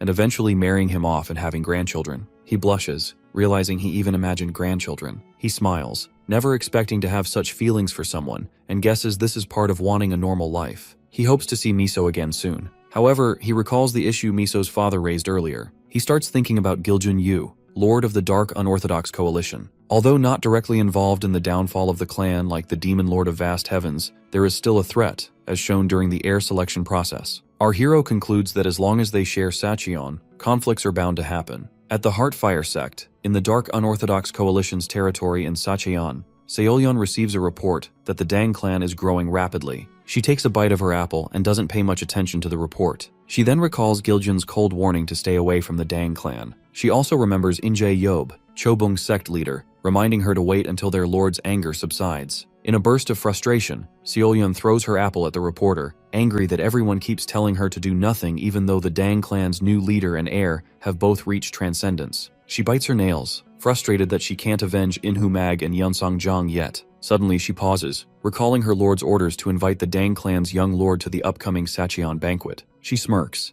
thinking the banquet will provide a great opportunity. She admits that waiting is not her nature, and adds that whenever she closes her eyes, Inhu appears in her dreams, urging her to take revenge. Excitedly, she decides to eliminate every last member of the Dang clan for her anger to subside. She glares at her reporter with a murderous look, and, ignoring his pleas, she burns him on the spot. With that, Seolyeon decides to prepare something unforgettable for our boy. At a meeting, Ji-hyuk, former captain of the Poison Lord unit, asks the second elder about their future plans. The second elder admits they have lost too much since Ji-hee-dang became the clan leader. However, he questions why Ji-hyuk is even asking him, reminding him that it was his and his son's actions that led to their current predicament. Pointing at Munchin, he angrily asks why he picked a fight with someone much stronger than himself, accusing both Munchin and Ji-hyuk of ruining his life's work. Meanwhile, Munchin is getting furious at the second elder, resenting the way he is speaking in front of the clan leader. He silently curses our boy Yeonmyoung, vowing to take revenge once his arm is healed. After that, Ji-hyuk repeats his question, stating they are struggling just to maintain their private units. In response, the second elder clenches his fist and declares they should simply leave the clan. The next day, our hero is guided to the Vault of Ultimate Poisons, where the 10 poisons and other deadly toxins of the Dang clan are stored. He recalls that the third elder was responsible for managing the poison vault before he was dismissed, and now both he and the Hall of Dark Poison are handling it. The guards at the entrance greet their young lord respectfully. Before going in, a guard hands Yeonmyoung a poison-repelling orb to protect him from the poisonous air inside. The idea is that the orb will filter out most of the toxins if kept in his mouth. Surprisingly, our protagonist says he doesn't need it, which startles the guard. Yeonmyoung shakes his head, pointing out that the orb must have been used by many people, including the third elder. Even though the guard insists it is cleaned every time and that our hero should use it even if he is immune, the guard gets punched by our boy and falls along with the orb. After that, Yeonmyoung steps inside the vault. He observes that it's well maintained, as this is where the 10 poisons are kept. He finally understands the guard's concern. If a normal warrior entered, they would be killed instantly. Even though his own energy is compromised due to the hidden energy presence technique, the air here is deadly. However, with his mastery of the azure pool of poison lust, walking through the vault feels like a walk in the park. He inhales the toxic air, enjoying it as if he's receiving poison therapy, and consequently feels his internal energy rising, though it's still not enough to restore him fully. That is why the best way would be to drink a poison as potent as the 10 poisons, but he remembers the clan law forbids using them for personal reasons. Because of this, he thinks he could have asked Ijeon for the recipe. Suddenly, he senses something unusual. The air feels distorted where he stands. Upon closer inspection, he realizes it's an illusion barrier. He wonders why there would be such a barrier in their poison vault, especially one different from the Jeagle clan's technique. With only one way to find out, he uses his technique to cut through the barrier and discovers a hidden passage. In front of him, paper talismans for sealing and warding line the way. Yeonmyoung immediately recognizes they aren't the work of the Jeagle clan, but rather the techniques of mystic practitioners. In his past life, his master knew a few of them. These individuals were obsessed with mystical arts, just as his master was obsessed with swords. Specifically, mystic practitioners aspired to become immortal spirits by mastering spells. Our hero recalls the time when his master threw him into their illusion fields as training, where he encountered beings unlike any he'd seen before. What's certain is that those practitioners only get involved in matters that interest them. Therefore, he can't comprehend why they would install their barrier inside the poison vault. In the past, Yeonmyoung's master revealed that mystic practitioners are selfish, devoting themselves to demons and ghouls in hopes of achieving immortality. He told our boy that the reason he befriended them was by beating them up daily until they were willing to talk. Now our protagonist believes there will never be anyone quite like his master, who shared such unique methods for making friends. This only means the Dang clan has something that caught their attention. As Yeonmyoung observes further, he notices something so poisonous that deadly fumes are leaking out, even though hundreds of talismans are in place to contain it. He grins, thinking that while he initially came to find the recipe for the 10 poisons, now he's found something far more intriguing. Consequently, he steps into the corridor to investigate. Meanwhile, someone inside senses an intruder. They observe that it isn't the shadowless visitor, and while they wonder how long it's been, they ultimately only care about being freed by our boy. Inside, Yeonmyoung finds the 10th poison, which he thought was lost. The poison jar is covered with talismans. As he reaches toward the jar, wondering what kind of poison requires such extreme measures, a resistance spell prevents him from proceeding. He notes the strength of the spell, realizing it will take significant effort to undo it. Determined, he channels his will to cut the talismans one by one, planning to remove those stuck directly to the jar as well. Skillfully, he slices off each talisman, wiping his sweat and noting that the hidden energy presence technique has weakened his energy. Normally, this would not have taken so long. As the talismans fall away, the poisonous air grows even thicker. Placing his hand on the poison jar, he prepares to see what's inside. Meanwhile, within the jar, a black spirit senses the restraints have vanished. Suddenly it sees the light. A violent explosion erupts, throwing our hero backward. Before he can react, a tentacle-like appendage reaches for him. He instinctively tries to seize it before it can grab him, but it catches his arm. The black spirit praises his quick reflexes but says it will give him a painless death for freeing it from the jar. When Yeonmyoung asks what it is, the spirit reveals itself as the blue-horned white snake, and immediately begins introducing itself as the pinnacle of venom. Yeonmyoung finally realizes that the entity before him is goo poison incarnate. The white snake nods, admitting that blocking off the energy channel in his shoulder was impressive, but then questions how long he will be able to withstand it. With amusement, the goo poison incarnate claims that, in a short time, his arm will melt down. However, all its confidence fades when it sees poison lust absorbing all the poisonous air. The white snake, now terrified, asks what his relation is with the shadowless visitor. Grabbing the snake tightly, our hero reveals he is its descendant. Naturally, the snake nervously pleads with our protagonist to deactivate his poison, or else it will perish for good. Nevertheless, Yeonmyoung remains angry with it and squeezes even tighter, deciding to absorb all of its poison. As he begins extracting the poison, the white snake panics, and at that moment, it proposes to offer a deal. Our boy pauses for a moment as the snake starts explaining. The snake says its only wish is to escape from the seal and promises that, if spared, it will become his familiar. Yeonmyoung seems a bit interested, prompting the snake to say that if he trusts it, he will never regret it. It explains that his energy levels will rise thanks to its poison energy. Deep down, our protagonist agrees, thinking that even the fire carp's orb or the fire dragon's breath was not this potent. The absorbed energy immediately rises above his current internal energy levels. After that, the white snake states it can supply him with an endless amount of poison energy, and innocently asks whether that would be more beneficial for him or if absorbing all the energy right now is better. However, our hero shakes his head, saying it's not smart to keep a threat alive and that he can find poison elsewhere as well. The white snake's eyes fill with tears as it explains it has only stared at the wall, having spent the last few decades inside that jar. Making a cute and innocent face, the snake insists it won't be able to disobey him once it becomes a familiar. After a pause, Yeonmyoung finally decides to trust it, but he warns that if he notices anything strange, he will get rid of it instantly. The snake immediately acknowledges this. Then, our boy asks how he can make it his familiar, admitting he does not know anything about mystic arts. The snake starts emitting energy and develops the thread of a soul, explaining that once he holds it, their souls will be linked, and the snake will become his familiar. With that, Yeonmyoung holds the thread of a soul. Meanwhile, outside, the guards discuss how long their young lord has been inside. They start panicking and wonder if something bad has happened to him. One suggests going in, but the other reminds them they are forbidden from entering the vault. Regardless, the healthy one puts the protecting orb inside his mouth and mentions that they may be punished, but that shouldn't stop them from saving their future clan leader. Before they can move, a bright light appears from inside the vault and the ground shakes. The door opens, and one guard worriedly asks if their young lord is all right, while the other sees him shining. Later, Yeonmyoung observes he can now activate aura body armor, dragon scale.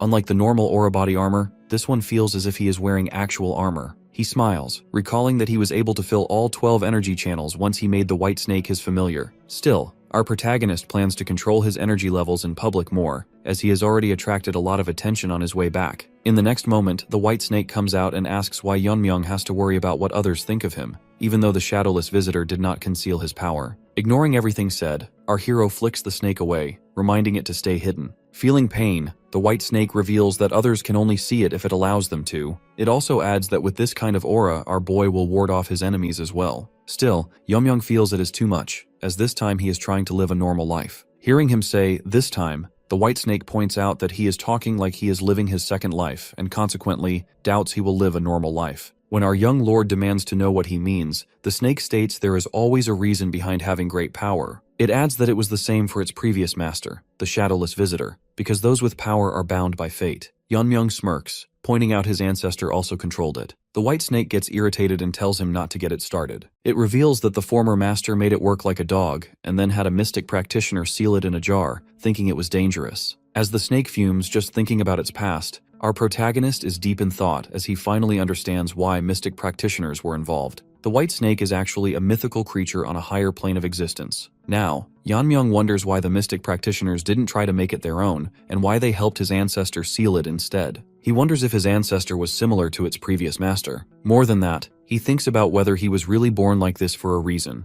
and maybe it has something to do with his past life. Suddenly, a guard bursts in, announcing urgent news. Our young lord quickly hides the white snake and asks about the news. The guard reports that the path between Sacheon and their clan is filled with warriors from the unorthodox sect. Meanwhile, elsewhere, Hyunso is breathing heavily as he and his uncle's path has been blocked. The enemy leader mocks the masters of the Gongdong sect and asks why they are here, insisting that Sacheon belongs to none other than the dark unorthodox sect. Taehyo, heavily injured, tells Hyunso to run and leave him behind. However, Hyunso protests, stating he cannot take them all on his own. Internally, Hyunso notes that hundreds of unorthodox warriors are there, under the command of the leader of Mokyong Palace, Taechin Jang, and with Taehyo's internal injury, he cannot stand a chance. Taecheon notes they must have come to seek help from the Dang clan, but he proudly announces that the Dang clan has already been isolated since their new lord took over Sacheon. He mockingly laughs, saying his lord will certainly reward him if he offers the two of them to him. Although he has decided to keep both alive, it will not be without losing a limb or two.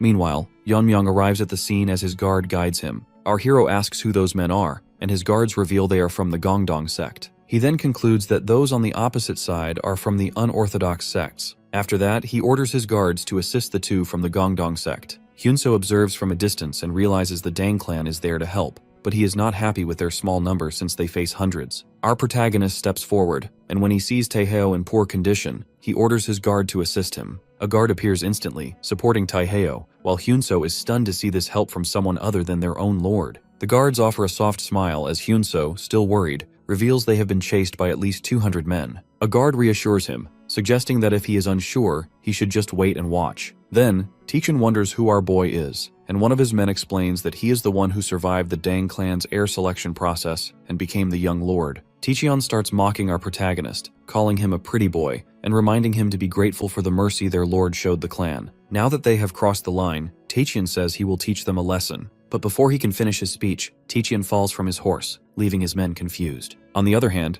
Yeonmyoung, as calm as ever, scratches his ear, feeling itchy after listening to Taecheon's rant. Tichin's men stand there in confusion, as does Hyunso. Finally, our hero confidently tells the enemy to go ahead and try teaching them a lesson, but makes it clear he will be the one to eliminate them instead. The unorthodox sect's soldiers stare at their master, questioning among themselves if he is truly dead. One of them notices a poison needle embedded in their master's head, wondering out loud when Yeonmyeong could have thrown it. Another points out that he didn't even see our protagonist move his arm. Instantly, our hero pulls out a handful of needles and launches them at the enemy side. Before the soldiers can react, they are struck by the needles one after another as our boy employs his technique, fall. Meanwhile, our young lord remarks that he didn't even coat the needles with poison, yet the enemies display the same symptoms regardless. At that moment, the white snake explains that it is due to its poison energy, which has seeped into the needles, and most humans cannot withstand a poison of this caliber. Yeonmyeong smirks, admitting that the white snake has proven itself somewhat useful, which predictably makes the snake a bit annoyed. On the other side, Hyunso grits his teeth, never having expected to witness such a lethal hidden weapon technique. He consequently wonders if Yeonmyeong is the one who took down the entire Taeyul Black Sword sect. Meanwhile, the remaining unorthodox soldiers realize that our protagonist has taken down hundreds of them with a single move. They struggle to comprehend it, as they had heard the Dang clan was on the verge of collapse, and yet now they face a dangerous monster. One soldier, gripping his axe tightly, believes our hero cannot have much energy left to use such a technique again, unless he is a master of transcendence. Because of this, he charges forward, determined to strike Yeonmyeong down, shouting for him to die as he brings down his weapon. However, our young lord shatters the axe with his bare hand, skillfully deploying his dragon scale technique. The enemy soldier stands shocked, unable to comprehend his axe breaking so easily. Without pause, our protagonist immediately activates the Rain of the Flowers, leaving the enemies even more confused. At the same time, Hyunso can clearly see that the Dang clan has not lost their secret technique as previously rumored. He admits internally that the Dang clan is just as powerful as it ever was,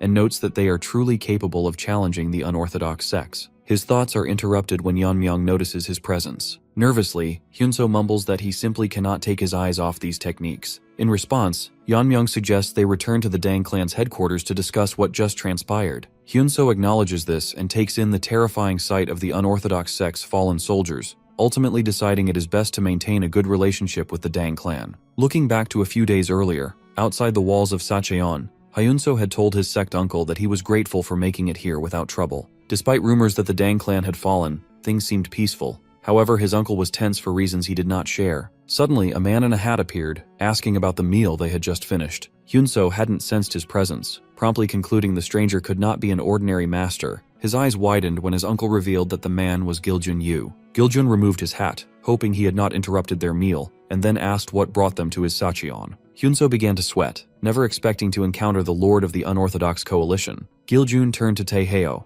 asking what business they had with his coalition, noting that someone of his rank could not be sent on a simple errand. On the other hand, Taeheo replied coldly that they had no business with the dark unorthodox coalition and questioned why Giljun was there alone. Giljun then wondered if they thought they could defeat him if he was by himself. Taeheo felt a bit stressed, mentioning that he was more than double Giljun's age, but Giljun simply asked if Taeheo intended to show him some respect. As he emitted aura, Taeheo stated that the amount of internal energy is critical in a fight between masters. He then asked if Giljun believed he could stand against the Gangdong sect's techniques. Meanwhile, Hyunso was stunned to see his uncle provoked, wondering if a fight was about to break out. At that moment, Giljun called Taeheo arrogant. He reminded them that the other sects had all been destroyed by him 10 years ago, stating that the only reason the Gangdong sect still existed was its distance from Sacheon. Giljun then left, mentioning that if Taeheo still refused to accept reality, he could visit him for a quick exchange. Hyunso immediately tried to calm Taeheo down, but his uncle insisted he could not walk away. Consequently, he stood up, determined to counter Giljun and show him the strength of his martial arts. Now, in the present, Hyunso explains that this is how his sect uncle ended up sparring with the lord of the unorthodox coalition. However, to Yeonmyeong, this does not seem like a simple spar. Hyunso then adds that they were chased afterward, remarking that Giljun was truly terrifying.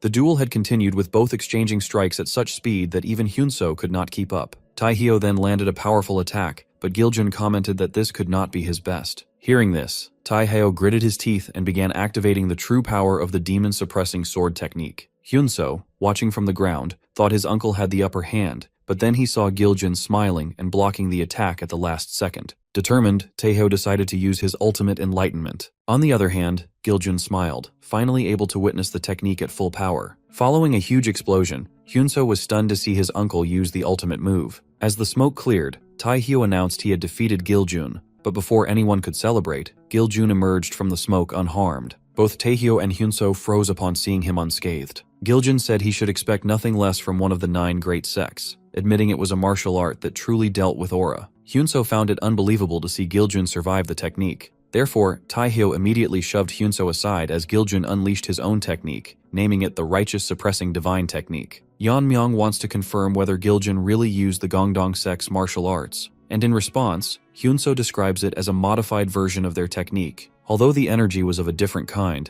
it used the same method as the demon-suppressing sword technique's ultimate enlightenment, yet its power had even surpassed the original. If Taehyo hadn't blocked the attack at that moment with his remaining internal energy, Hyunso wouldn't have survived. After that, our hero slips into deep thought, recalling that Taehyo was a master of transcendence. However, what's more shocking is that Giljun learned and modified the technique merely by witnessing it once, meaning he managed to understand the martial arts of an accomplished master in only a single fight. Afterwards, Hyunso puts his hands together and tells our boy that he and his sect uncle have come here for a reason. He respectfully requests the support of the Dang clan for their sect in the upcoming Battle of Sects. He then talks about the demonic cult, a cult and armed force based in Shingang. In the past, the demonic cult was powerful enough to take on all 9 great sects and every clan in the martial world at the same time. Even though many things have changed, the reason the righteous sects have never been able to contain them is that the entire cult follows only one person's orders, the demonic cult's leader. As time passed, the situation changed when the cult leader's son, Junghyuk Yeon, emerged. He attracted many personal followers due to his heavenly martial body, and consequently, Junghyuk left the cult with his followers to create a new group, the Demons of Vast Heavens, so the previous cult wouldn't divide into factions. Hyunso explains that now is the best chance to strike at the demonic cult, as many skilled warriors have left with Junghyuk. However, their main obstacle is the Dark Unorthodox Coalition. If the coalition attacks the Gongdong sect while their warriors are away, it will be a problem. He adds that, after seeing our young lord's power, he trusts him to keep the coalition away from their sect. Therefore, Hyunso respectfully requests our protagonist's help. Unexpectedly, our hero declines right away, and consequently, Hyunso grows confused. Once again, our boy repeats that he is not interested. Later, Taehyo gets to know that our young lord has declined, and then Hyunso adds that Yeonmyung has decided to consult with their clan leader before making a final decision. Hyunso asks his sect uncle what would happen if Yeonmyung doesn't agree, and his uncle suggests they wait. After that, Hyunso points out that the Dang clan seems to be quite different from what they have heard. He explains he has observed the Dang clan up close and, judging by their buildings, the power of the warriors, and the overall atmosphere, it is nothing like the rumors about their collapse. Taehyo believes the Dang clan must have recovered after the fall, but their discussion is interrupted when Gyuhyun arrives to report that Yeonmyung is waiting for them. Later, Hyunso and Taehyo are stunned to see Jihye as the current leader of the Dang clan. She welcomes them and says she has heard everything from our young lord. After seeing her, Taehyo can clearly sense she is a master of transcendence. He believes she must be the reason behind the Dang clan's revitalized spirit, and concludes that the Dang clan has finally regained the power it once had. After sitting down, Hyunso explains that the Gongdong sect is in need of help, and as a part of the Righteous Legion, they want assistance from the Dang clan in the fight against the coalition and demonic forces. After a brief pause, Jihye asks her son if his decision still hasn't changed. When our hero reveals his thoughts remain the same, Hyunso asks for a reason, adding that if they don't act now, the demonic cult will bring chaos to the world. Our boy explains that while they agree about the demonic cult, the coalition is another matter. He states he has never seen the coalition harming the people of Sacheon. Even though they collect fees for offering protection, they have used that money for proper purposes, just like the righteous sects. To put it simply, there is no reason to attack the coalition. Our hero becomes serious as he talks about being part of the Righteous Legion. He explains that when the Dark Unorthodox Coalition defeated the other righteous sects, and when the Demons of Vast Heavens attacked their clan, no one from the righteous sects stepped in to help. He understands that everyone prioritizes their family and sect above all else, but to use the demonic cult as a reason, as if it's the Dang clan's duty to fight, is wrong. He asks if they believe the Dang clan doesn't realize they are only trying to fight the demonic cult because their own sect is next. Hyunso clenches his fist, admitting internally that Yeonmyung is right. He thinks that they talk about the greater good, but in the end, they act only when the threat reaches their own sect. Unexpectedly, Taehyo apologizes for not being considerate. He admits they were wrong to ask the Dang clan to sacrifice after everything they have been through. However, Taehyo still insists on reconsideration and adds that they will also give something in return. Our young lord softens a bit, deciding not to ignore their plea any longer. Hyunso puts on a soft smile, suggesting they discuss the number of warriors to send,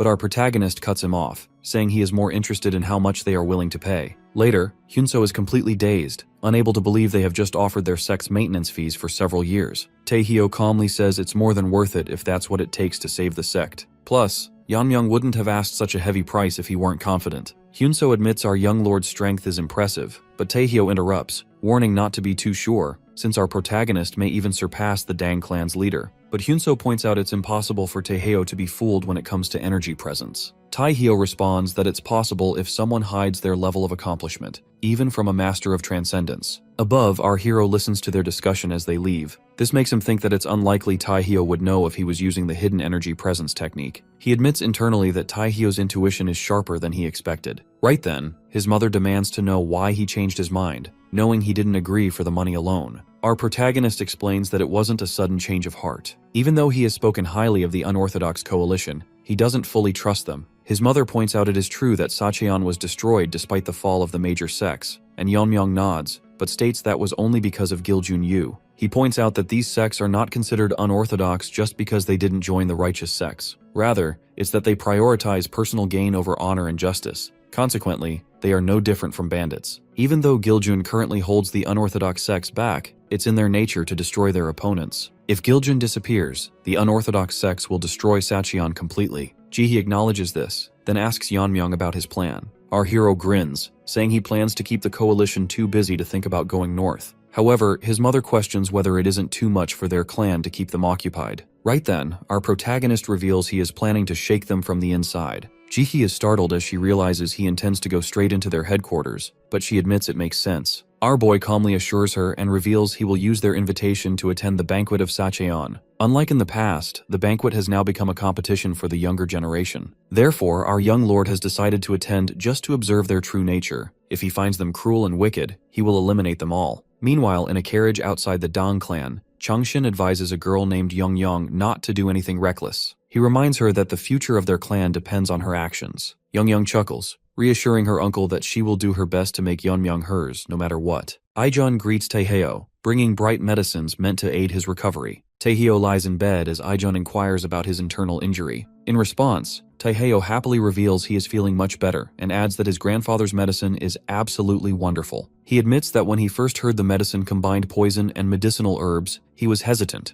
However, it worked like a charm on his internal wound. Seeing how quickly Taehyo is recovering, Ijeon believes he will return to his sect soon. Ijeon smiles warmly, pleased with the progress. Meanwhile, Hyunso hears noise outside and curiously asks Ijeon about it. Ijeon explains it is due to the arrival of the Jaegul clan, who have a long history of friendship with the Dang clan. He notes that is why they even volunteered to help with the clan's heir selection process. Now they are interested in installing a defense illusion barrier outside the clan's walls. Hyunso is dazed, knowing how close the two clans are, but he wonders if the Jaegul clan can really afford such an expense, since installing an illusion barrier costs a lot. Taehyo asks if the Dang clan is covering all the costs, but Ijeon chuckles, revealing that the Jagal clan will handle everything. He adds that the Jaegul clan has been very cooperative about the entire project, leaving both Hyunso and Taehyo stunned, wondering what the Dang clan could possibly have over them. Meanwhile, Yeonmyoung's uncle, riding in the carriage, still can't get over our hero's terrifyingly cold expression. Soon, Yeonmyoung and her uncle are about to greet Yeonmyoung. The uncle asks if he can really trust her, but Yeonmyoung reassures him, confidently claiming she is well aware of her own charms as she boasts about her beauty. Her uncle remembers how her mother, his own sister, was once called the most beautiful woman in all Hobuk.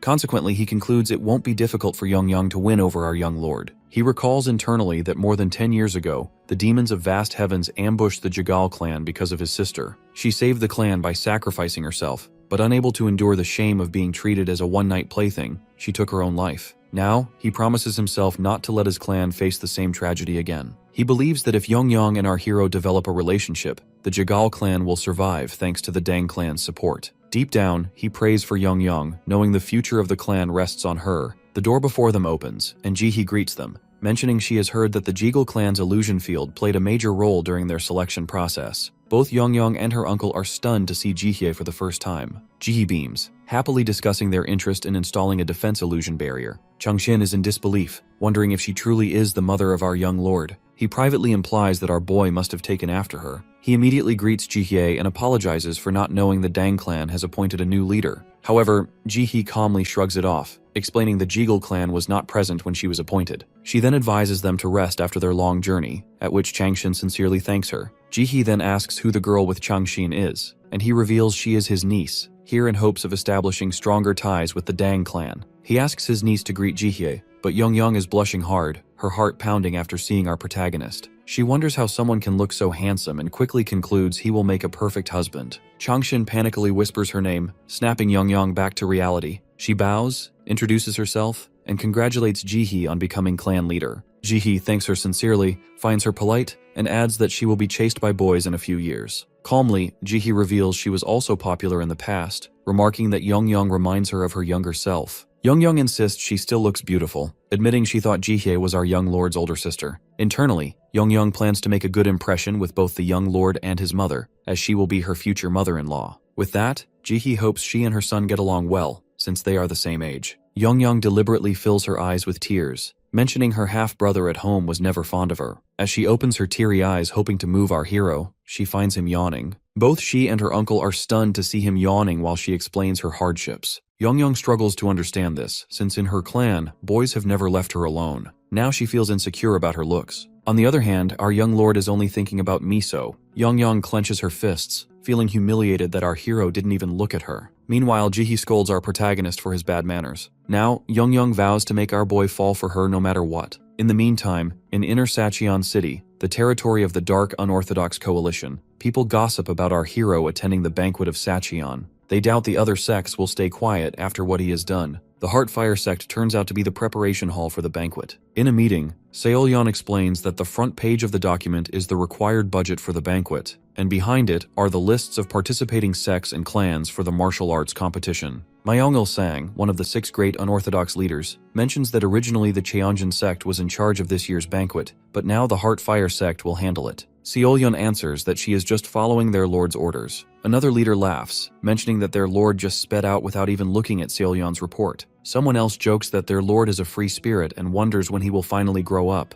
Suddenly, a child bursts into the meeting room, addressing everyone as her uncles. The little girl announces she also wants to attend the banquet. She hugs Myung-il, who asks why she is interested since she stayed home last year. The little girl giggles and says she has heard the lord of the Dang clan will be there, and that he is so handsome the women who see him instantly fall for him. Myung-il points out these rumors are wild, but the little girl doesn't care about that. She decides that if the rumors are true, she will marry him. She innocently asks if she can go see him, and Myung-il agrees, knowing she won't listen to anyone since she has already made up her mind. Meanwhile, Seolyeon grins wickedly at the little girl as something comes to her mind. Myung-il concludes that no one has the guts to deny the daughter of the Lord of the Dark Unorthodox Coalition. Mirio is combing Miso's hair and comments that it is very silky, even though she has been bedridden all this time. As they talk, she mentions that the other day she was compared to Miso in front of Yeonmyeong. She's about to ask a follow-up, but then changes the subject as she teasingly asks her sister what she truly thinks about our young lord. Miso starts to panic as her cheeks turn red, and consequently, she asks why Mirio is asking something like that. Mirio grins, noting that she observed Miso's breathing becoming heavier at the mention of his name.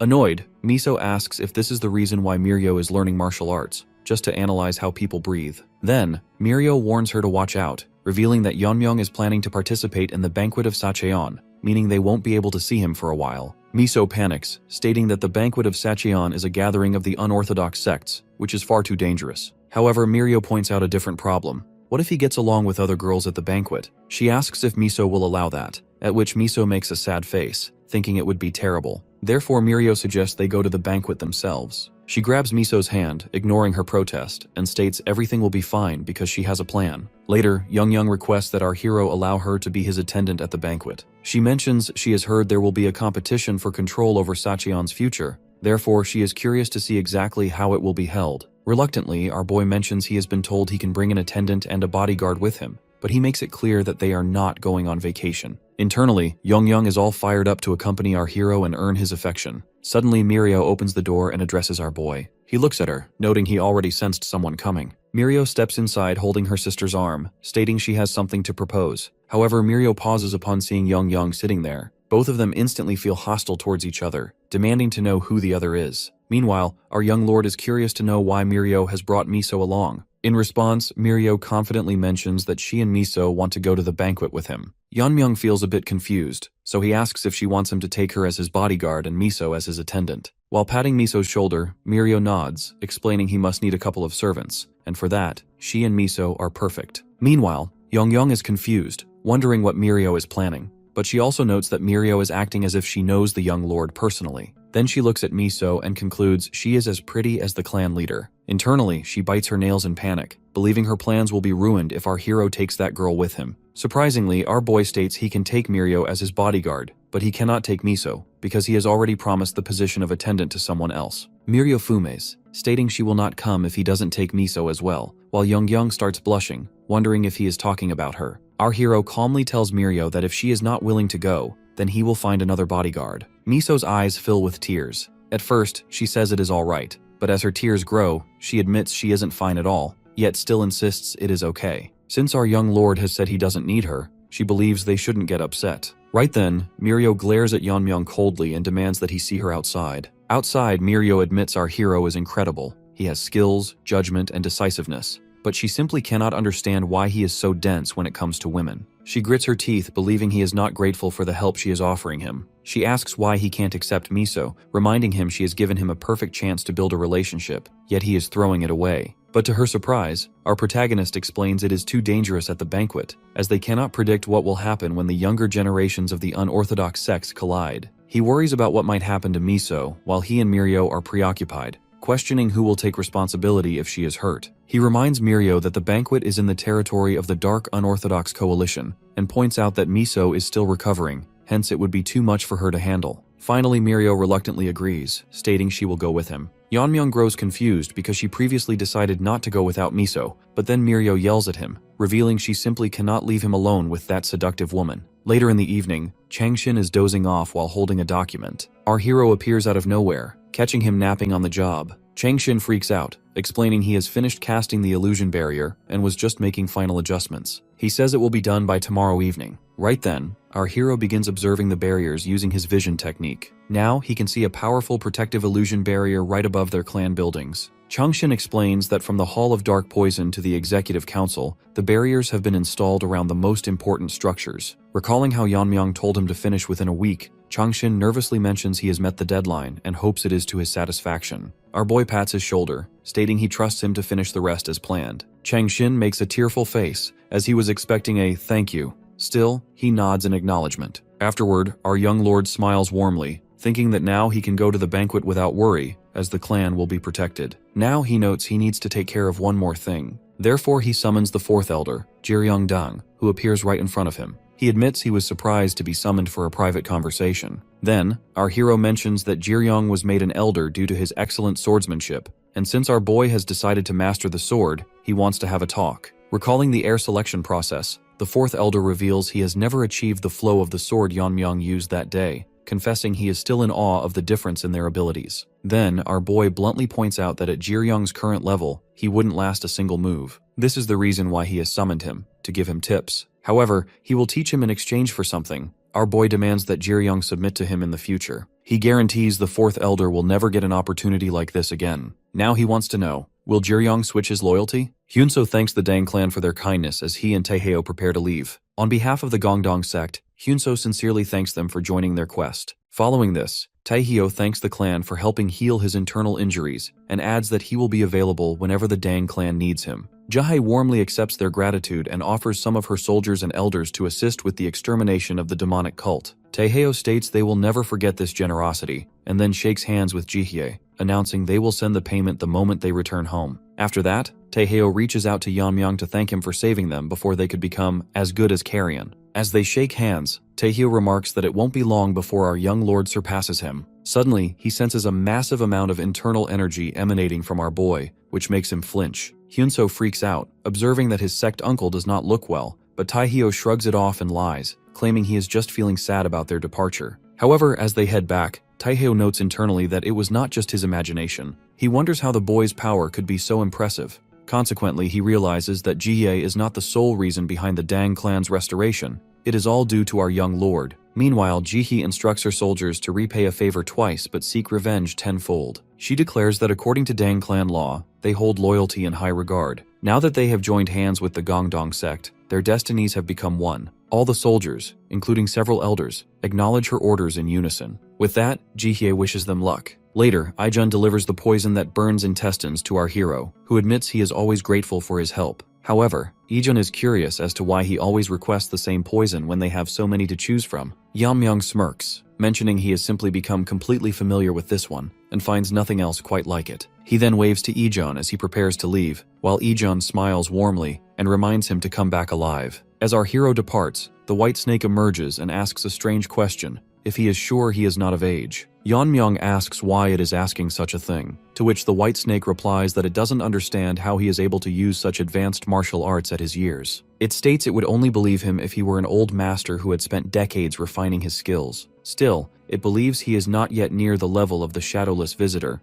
even though it points out that the sword flow our hero used to defeat the fourth elder was several levels higher than the swordsman its former master fought. Our boy gets a bit annoyed, pointing out that the Lord of the Coalition is a master who can learn a technique just by seeing it, and therefore, he himself cannot afford to be anything less than a prodigy. He believes the snake's questions are useless. However, the snake still feels something is strange. After a moment, our hero arrives at the entrance where the others are waiting. Mirio waves at him, asking why he is so late, so Yeonmyung explains he was picking up poison from Ijun. He then asks about the man standing in the middle, who bows and greets our young lord. He introduces himself as Gil Jiang, their escort to the city center. Before our young lord can thank him, Jihye appears and asks if he is about to leave. Everyone greets the clan leader immediately, but Jihye tells them to dispense with the formalities. Jihye acknowledges that something big is happening but states she will support her son no matter what path he chooses, hoping he doesn't overdo it. Yeonmyung respectfully reassures her, stating he is taken after his mother. Jihye chuckles, jokingly mentioning he is the proud son of the poisonous phoenix after all. Then, she entrusts the security of her son to his companions and warmly wishes them farewell. Eventually, the group arrives at Sacheon Hyonyang.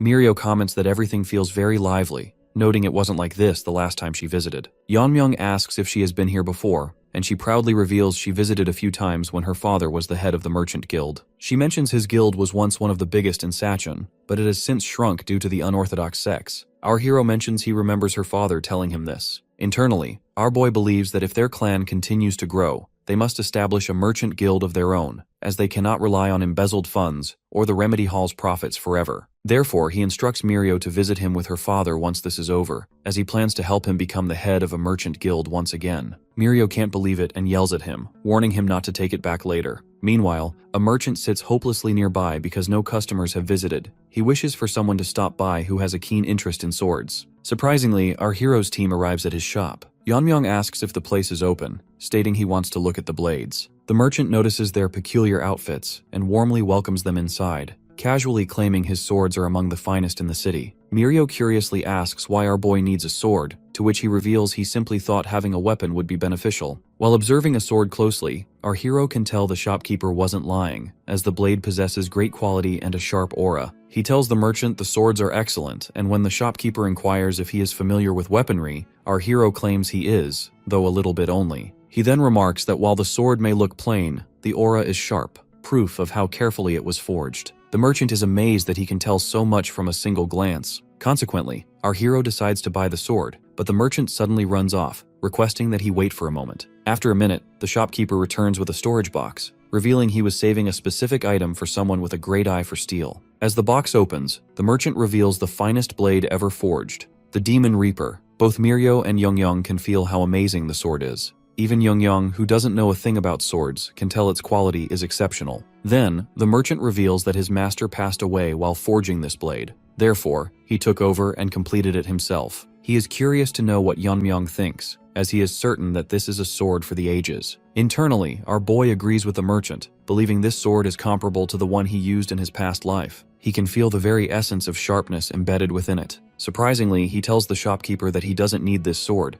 even though he can tell the craftsmanship is brilliant. The merchant nervously asks if it failed to meet his expectations. However, our hero mentions it is quite the opposite. He tells the shopkeeper to be proud of what he has made, but explains that is precisely why he cannot accept it. Although deep down he notes that walking around with such a weapon would draw too much attention, he simply claims he is fine with a regular sword. He tells the shopkeeper he will inspect the blade he selected earlier, and though the shopkeeper sighs, he decides to meet the demand. Suddenly, a group arrives at the shop, causing the shopkeeper to panic as he realizes it is young Lord Yan. Yan, in a rage, reminds the merchant that he asked for the finest sword available. It turns out he is the heir of the Hyonyang Gate, Socheong Yeon, who assumes the shopkeeper has dared to hide that blade from him. He never thought a mere blacksmith would treat him that way, so the blacksmith frantically tries to explain he has it all wrong. Meanwhile, our young lord senses a foreign energy from Yeon's guards and feels something is off. Right then, the white snake emerges, pointing out that it is a demonic aura. It insists it came to recognize this energy when it fought the shadowless visitor. Internally, our protagonist admits he has heard of it before, but he wonders what cultists are doing here in Sacheon. The white snake whispers that it doesn't know either, but notes they can find out if they take a few of them in for interrogation. Yan appears right in front of Yeonmyeong, telling him to get out of the way, as he intends to eliminate the blacksmith or anyone else in his path. Unexpectedly, our boy calls him a kid and flicks his forehead hard. The guards' eyes widen as they call out for their young lord. Then, our protagonist remarks that Yeon can never wield a sword, even the finest weapon on earth, consequently suggesting he train for a couple more decades before coming back. One of Yeon's guards raises his blade, demanding to know how he dared to flick the forehead of Jinsun Nam's grandson. He declares that death is the only suitable punishment. However, ignoring the guard, our hero straightforwardly asks what their relation is with the demonic cult. At this, everyone on Yeon's side freezes. Suddenly, a man emerges from the group, leaving Yeonmyeong to wonder nervously where he came from. Meanwhile, Yeon and his guards look back to see a masked man standing there, who simply asks how they dare insult his cult with that name. All of Yeon's guards move to protect their young lord, but with only one move, the masked man eliminates several of them. He decides to take Yeon with them, and orders his men to kill the rest. The masked man admits to our hero that he is impressed he saw through their shadow cloak, simply asking how he knew they were there. Meanwhile, the blacksmith and the two girls tremble in fear at the sight of cultists in the middle of Sacheon. Surprisingly, our young lord mentions it is impossible not to notice them when demonic cultists stink pretty bad. He mocks the masked man, suggesting he should hide his ugly face if he wishes to hide his identity. Mirio finally yells at our boy, asking if he is really trying to provoke such a dangerous man. The masked guy then asks if the slaughter of the guards wasn't enough to frighten him, but our hero smirks, saying the cultists should be the ones who are afraid. He then borrows a sword from the blacksmith, calling the cultist group just as ugly as the guards they just killed. The masked cultist leader fumes and orders his men to take Yeon away while he deals with Yeonmyeong. When one of the men grabs him, Yeon yells in panic, as he still doesn't know who they really are. Meanwhile, our protagonist notices that Yeon indeed did not sense their presence, yet he admits the boy isn't entirely innocent. Suddenly, the masked leader launches his attack, demanding that our hero pay attention. However, with just one strike, our hero breaks his opponent's sword as an explosion erupts. The cultist leader lies on the ground, unable to understand how this happened even though he was faster. As he attempts to strike back, his head falls to the ground, causing his underlings to freeze. Mirio, Yeonmyeong, and young Lord Yeon are all equally stunned.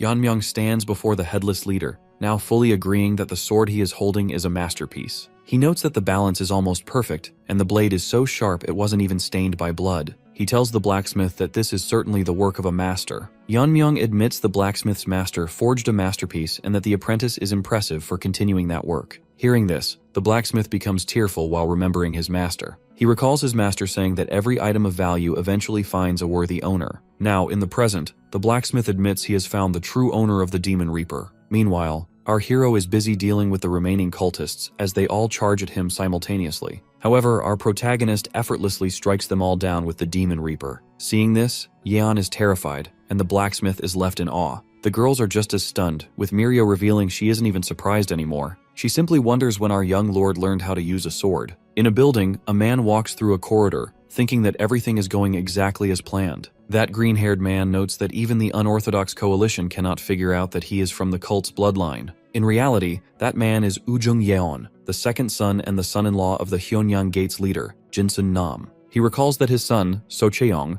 is a natural-born martial artist, as any member of the Yeon clan should be. He is not saying this simply because he is his father. Rather, it is a fact that people of Socheong's age cannot even be compared to him. He clenches his fist, thinking that if Socheong shows off his martial arts in the upcoming banquet and secures a place in the unorthodox coalition, it will be the first step toward weakening their power. By the time they realize something is wrong, a demonic path will have arrived in Sacheon. Suddenly, a masked, injured man rushes in, yelling for Sir Yeon. Ujung immediately recognizes him as a member of the Thousand Moons unit escorting Socheong. The man informs him that their young lord has been attacked by a masked assailant. Meanwhile, Yeonmyeong is busy eliminating all the masked men. As the shop fills with dead bodies, Mirio wonders aloud who will clean up the mess, adding that if Miso were here, she would have passed out. She then points out that one of the men ran away earlier and might return with reinforcements. However, our hero reveals that he let him go on purpose. He points his sword toward So-chung and notes that this man doesn't even know he is connected to the demon cult. He implies there must be someone who hired these men to protect him. So-chung yells in protest, claiming he doesn't even know who those men are, yet our young lord presses his blade against his neck, making him cry in panic. Our boy then reveals he will find out the truth soon from those who are approaching now. Suddenly, someone outside yells loudly for our hero to come out. Outside the shop, Ujung has arrived with his forces, shouting that he knows our hero has taken the young master hostage. He demands that they release him and surrender, promising to spare their lives. Otherwise, Ujung yells furiously that he will feed them to monsters. Next, our hero steps outside, declaring that they are ready and asking what Ujung can possibly do while he holds So-chung. Meanwhile, Mirio, Yongyang, and the blacksmith peek out from the shop, wondering who the real villain is in this situation. Mirio grits her teeth as she observes the high number of enemies, which makes her wonder what Yeonmyeong is thinking. Ujung yells at our young lord again, telling him he doesn't know who he is dealing with. In response, our hero immediately says, "The demon cult." He adds that he can sense the evil energy coming from them, which is demonic energy. He asks if Ujung has hidden his identity to ruin Sacheon, noting that while he isn't sure if the unorthodox coalition is aware of this, they certainly won't let it slide once they find out. Ujung is stunned that our protagonist recognized the hidden demonic energy with just one glance. He also notes that our hero stands unscathed, even though the Heavenly Moon Brigade should have already eliminated him. Concluding that our protagonist is dangerous, he orders the brigade to use their reverse blood demonic technique. Hearing this, Mirio recognizes it as the same technique the Lord of the Demons of the Vast Heavens used against the Dang clan in the past. As the masked soldiers unleash the technique, our hero asks Ujung if he is related to Junghyuk Yeon. However, Ujung questions if that is truly what he wants to ask before he dies. While moving the sword away from So-chung, Yeonmyeong reveals he has no personal grudge against Ujung, but notes that Ujung's family destroyed his own. Ujung mockingly laughs, shouting that there is no family his brother did not destroy. He starts guessing, the Jegal family, the Moyong family, and points out that since they are in Sacheon, it must be the Dang family. He confidently demands to know where our hero is from, vowing to destroy his family after eliminating him. Meanwhile, Mirio and Yongyang start to get chills. As Mirio begins to move, Yongyang grabs her, stating that while they might die if they interfere, they must trust our young lord at this moment. Ujung yells at his soldiers to eliminate him, while the white snake emerges to ask our hero about his plan. As he raises his blade, our boy asks if the snake really needs to ask, as he simply intends to strike them down. With one move, eliminate, our boy strikes down all the soldiers at once. Ujung, the blacksmith, and the girls are all left speechless by what they just witnessed. Ujung cannot process it, recalling that 70 warriors used the reverse blood demonic technique. Therefore, he believes even a master at the peak realm couldn't be this strong. This feels exactly like when Ujung was in the cult. He recalls that the left and right guardians were heavily injured at the end of the heir's initiation ceremony, where the winner was Junghyuk Yeon. Now in the present, Ujung admits internally that his brother's power overwhelmed the guardians at their peak. He hasn't felt that kind of power since that day, but he is sensing it now from Yeonmyeong. Now knowing this fight is lost, Ujung kneels and begs our hero to spare his life. Deep down, he wants to save his son, so he announces he will give up his own life in exchange for So-chung's. He insists his son is an ordinary kid who was unaware of the involvement. However, our boy coldly asks if it is normal in the demonic cult to try to eliminate a blacksmith just for not offering a sword. Suddenly, So-chung starts cursing our hero, and consequently, our boy instantly strikes him down. Seeing his son's head fall, Ujung is filled with rage. Meanwhile, our hero mentions that this is exactly how the families of the people they killed felt. Our protagonist doesn't feel any pity for Ujung, coldly stating that he doesn't even want to spar with anyone from the demons of vast heavens. In a heavy rage, Ujung starts screaming. However, ignoring the noise, our boy strikes him down for good. Later, Yeonmyeong feels confused when the blacksmith offers him the Demon Reaper for free. The blacksmith states he would have died without him, therefore he is giving him the sword as a gift. He adds that his master wished for the sword to find its rightful owner, and he believes his master would be happy with this decision. Mirio comments that Yeonmyeong should just take it without protesting, and Yongyang congratulates him on the new weapon. Our hero finally mentions that if everyone insists, he will accept it. Mirio giggles, pointing out that he was going to accept it from the start. Our hero then requests a simpler sheath since the sword stands out too much, and the blacksmith acknowledges the request. Meanwhile, the White Snake cannot fathom that a member of the Dang clan is this skilled with a sword. It simply cannot imagine how powerful he will become in the future, perhaps even more so than the shadowless visitor. In a long line of people, several individuals spot Yeonmyeong's group and begin to whisper among themselves, noting that he is the one who was seen among the heirs of the Sacheon sex. They observe that his attendant and bodyguard are both women, consequently leading them to conclude that he is quite the ladies' man. One person wonders aloud why he has come to attend the banquet, while another mentions that they can already imagine what his martial arts skills must be like. Furthermore, as they notice some ladies casting glances at him, someone else remarks that they have already lost before even starting. Internally, they admit they have never seen a boy as handsome as Yeonmyeong in all their years. At the entrance, clerks approach Yeonmyeong and ask about his identity.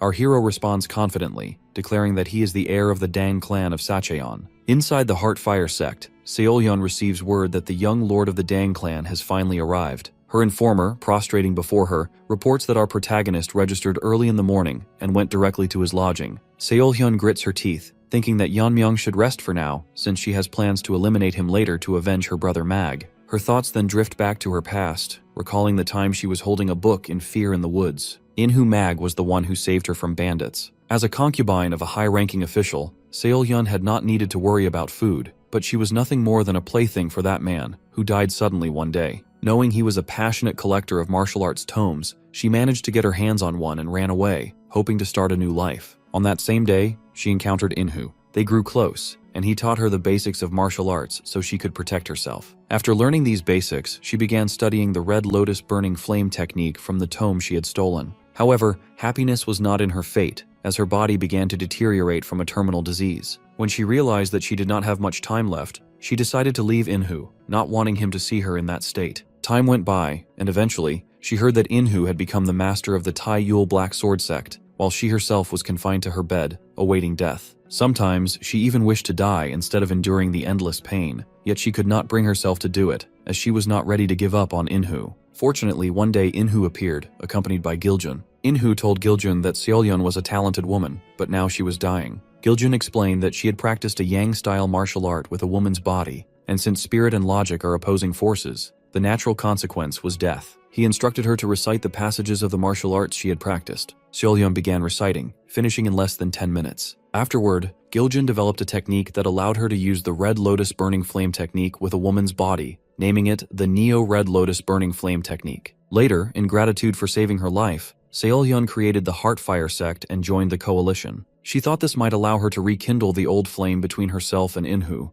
However, to her surprise, Inhu revealed that he had only sought her out because of her talent. He had already grown away from her more than she realized. Yet she knew she had no right to blame him, because she had been the first to leave. But at the same time, she did not want to waste the second chance she had been given. Before long, she received news of the Tai Yul Black Sword sect's destruction, and on that day, she swore to herself that she would take revenge on the heir of the Dang clan. Now, in the present, Seolyeon grits her teeth again, realizing that she would love nothing more than to eliminate Yeonmyeong at this instant. But she knows that he has already reached the first level of transcendence. She is aware that not even her Red Lotus Burning Flame technique would be enough to defeat him. Because of this, she has prepared something special for the banquet, something even our boy will not be able to avoid. Elsewhere, Yeonmyeong is meditating. His white snake has tried to interrupt him for the past 2 hours, but he has not moved at all. The snake wonders how he could be so focused at such a young age, suspecting that maybe he is actually an old man returned to his youth. Inside his mind, our protagonist is sparring with a warrior,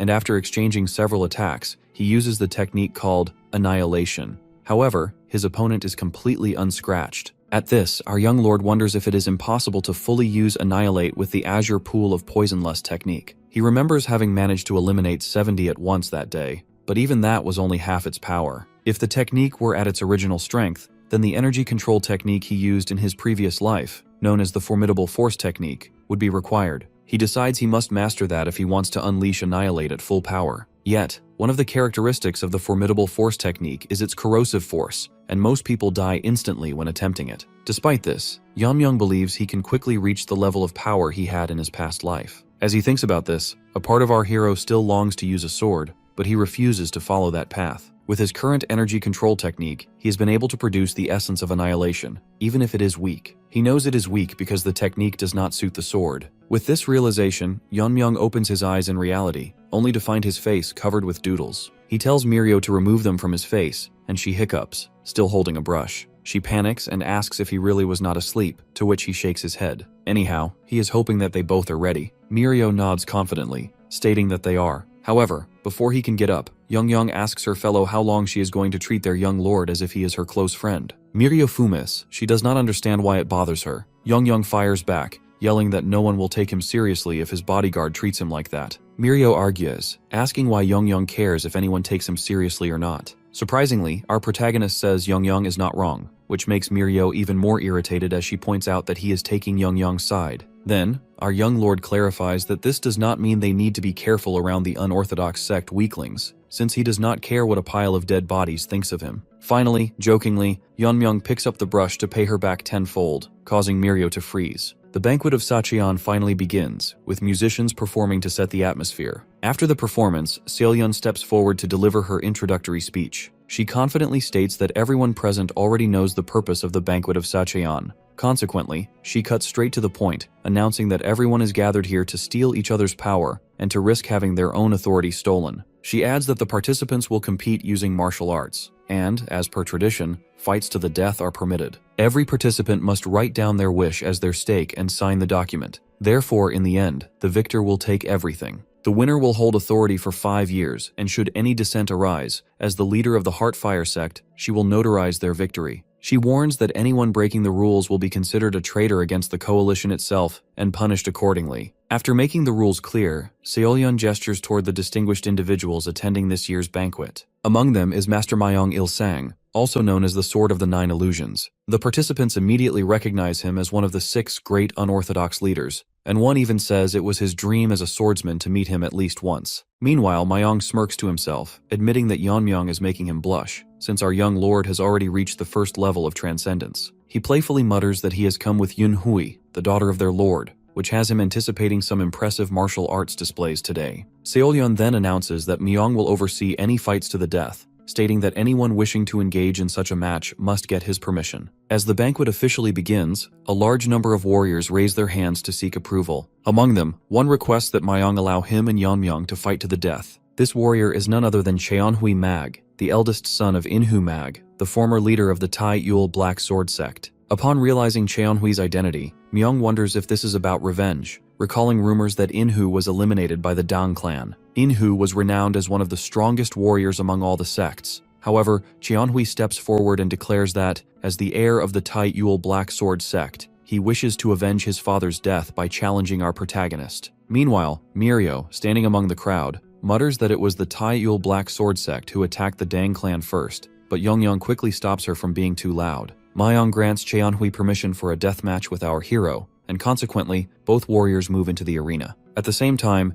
Yunhui becomes visibly excited to see our boy in action. She knows his martial arts skills are rumored to be without equal, but now she admits he looks absolutely handsome as well. Mayong, observing Yunhui's reaction, notes how thrilled she is, though he realizes she will be just as disappointed if Yeonmyeong loses the fight. Mayong announces that only the contestants' attendants and bodyguards are allowed to participate in this fight to the death. Furthermore, there are no forbidden forms of attack, and participants have the right to ignore their opponent's surrender. Upon hearing no objections from either side, Mayong states that they may attack with their bodyguards and attendants. He then turns to our protagonist and asks if he has brought a bodyguard. Yeonmyeong reveals that he has, but does not intend for them to intervene. He asserts that the result will be the same whether he faces one opponent or 3. Understandably, this statement infuriates the opposing team, while Myeong admits he likes his guts. With that, the match begins, as the opposing side draws their weapons. After exchanging glances, Cheonhui's team forms up, and Cheonhui's sword begins to emit a purple aura. The crowd murmurs in excitement at witnessing the sword's aura. Someone calls out that it's the Black Sword sect leader's specialty, the Black Sword aura, while another points out that Cheonhui has mastered the Tai Yul twin swords technique. Cheonhui's bodyguard and attendant launch a simultaneous attack on our hero, while Cheonhui himself holds back, waiting for an opening so he can later eliminate our boy with his twin swords. However, in just a second, both of his men are taken down by our protagonist. The spectators are stunned, wondering how both men collapsed, until someone notices cow hair needles embedded in their necks. Even Mayong finds it difficult to believe what he has just witnessed. Afterward,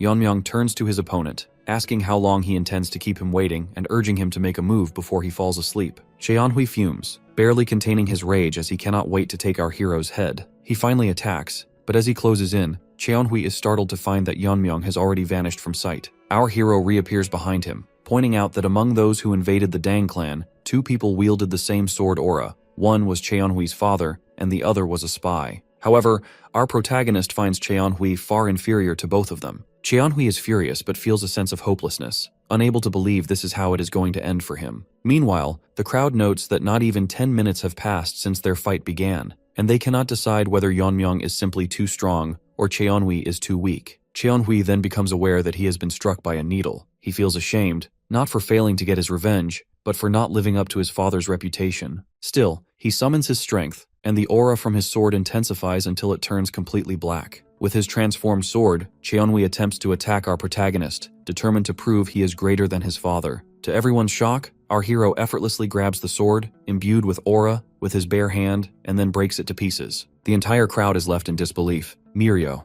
watching from the side, jokes that nothing surprises her anymore, while Yeonmyeong cannot imagine Yeonmyeong losing at this point. Seeing his opponent lying defeated, our boy reflects that he originally intended to go easy on Cheonhui, but he never expected the other to remain standing after being poisoned by the blue-horned white snake's poison. In the midst of the astonished crowd, Myong exclaims that he never thought he would witness the black catching hand technique here. He explains that, according to rumors, the Dang clan wears gloves or toughens their hands to handle sharp hidden weapons, but what he saw was our protagonist stopping a sword aura blade with his bare hands. Internally, Yeonmyeong knows it is all thanks to the aura body armor, dragon scale, but he has no intention of revealing that, so he simply shrugs it off. Myong then announces that both he and the Heartfire sect confirm Yeonmyeong's victory, so now it is up to him to decide whether to continue or stop. Our hero chooses to continue, but requests permission to challenge everyone present at once. The crowd is left speechless, while Seolyun grows furious. Yeonmyeong adds that, regardless, the end result will be the same either way. Now every warrior in the arena is growing furious at Yeonmyeong.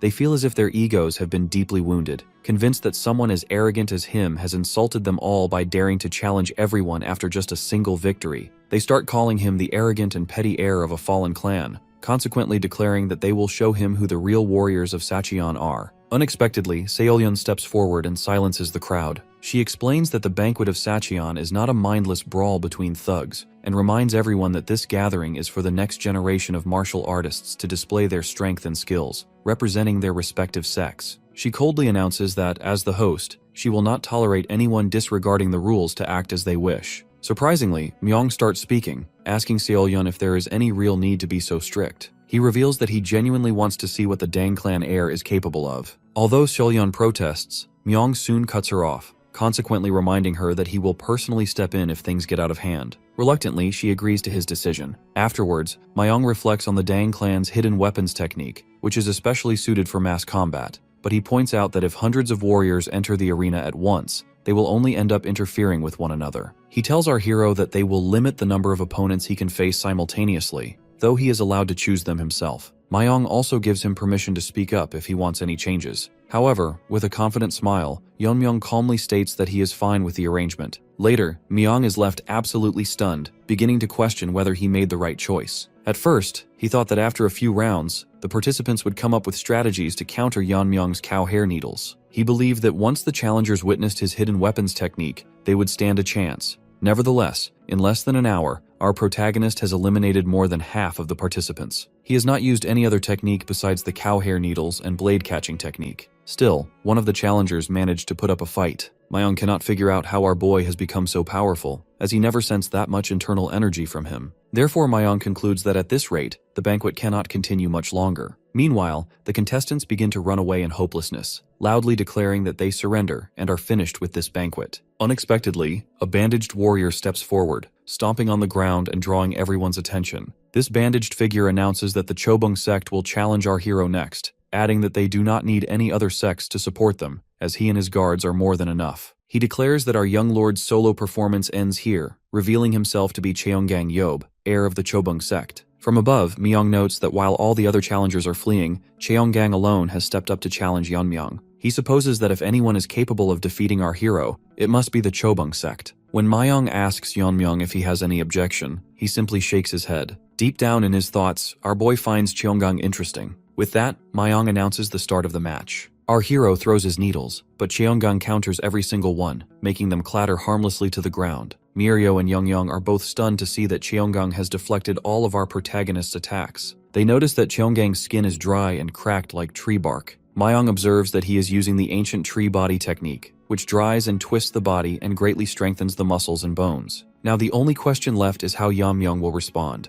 Right then, our warrior uses the movement technique, Dark Shadow, dodging his opponent so swiftly that Myong grows confused, unable to see him for a moment. Furthermore, Myong wonders if our young lord has mastered the light movement technique. After employing the technique, our hero lands a strike on one opponent, piercing a needle into his forehead. The second opponent instantly skids back, and our hero notes that it's possible to break through this body with enough force. One opponent charges straight at Yeonmyong in a rage, but our boy grabs the man's mouth and forces his fingers inside. With a smirk, he wonders if the opponent's tongue is as tough as the rest of him. Then he pierces a needle into the tongue, causing the opponent to collapse. Our young lord thinks it's a shame that the tongue was not trained after all. Next, the third opponent, Cheonggang, comes at him and attempts to land a punch. After dodging the attack, our hero strikes back with his own technique, slamming Cheonggang to the ground. However, our boy notices that even after channeling internal energy into his blow, he was unable to break through Cheonggang's body. As Cheonggang hits back, our boy grabs his neck and holds on tightly. Our hero acknowledges that Cheonggang is strong, but asks if that is truly all he can do. He questions if Cheonggang really thought he could win just by relying on thick skin, and asks if that's all he has to offer, or if he would mind being eliminated right now. Cheonggang smirks and fires back, questioning if our boy thinks this is really all there is. He reveals that he was waiting for Yeonmyong to grab him, and as he grabs our hero's arm, Cheonggang declares that now he will show the true power of the ancient tree body technique. Cheonggang recalls how his master, Injae Yob, the leader of the Chobung sect, taught him the hidden skill of the technique, warning him it must remain a secret from the world. His master instructed him that if he ever used it, he must eliminate his opponent completely. Now, in the present, Cheonggang frowns, believing this is the perfect moment to use that technique. With that, he begins to unleash the hidden skill, the energy absorption technique. Cheonggang announces that he will drain all of our hero's internal energy, leaving him to wither and die. However, our protagonist sighs and tells him he would never do that if he were in Cheonggang's position.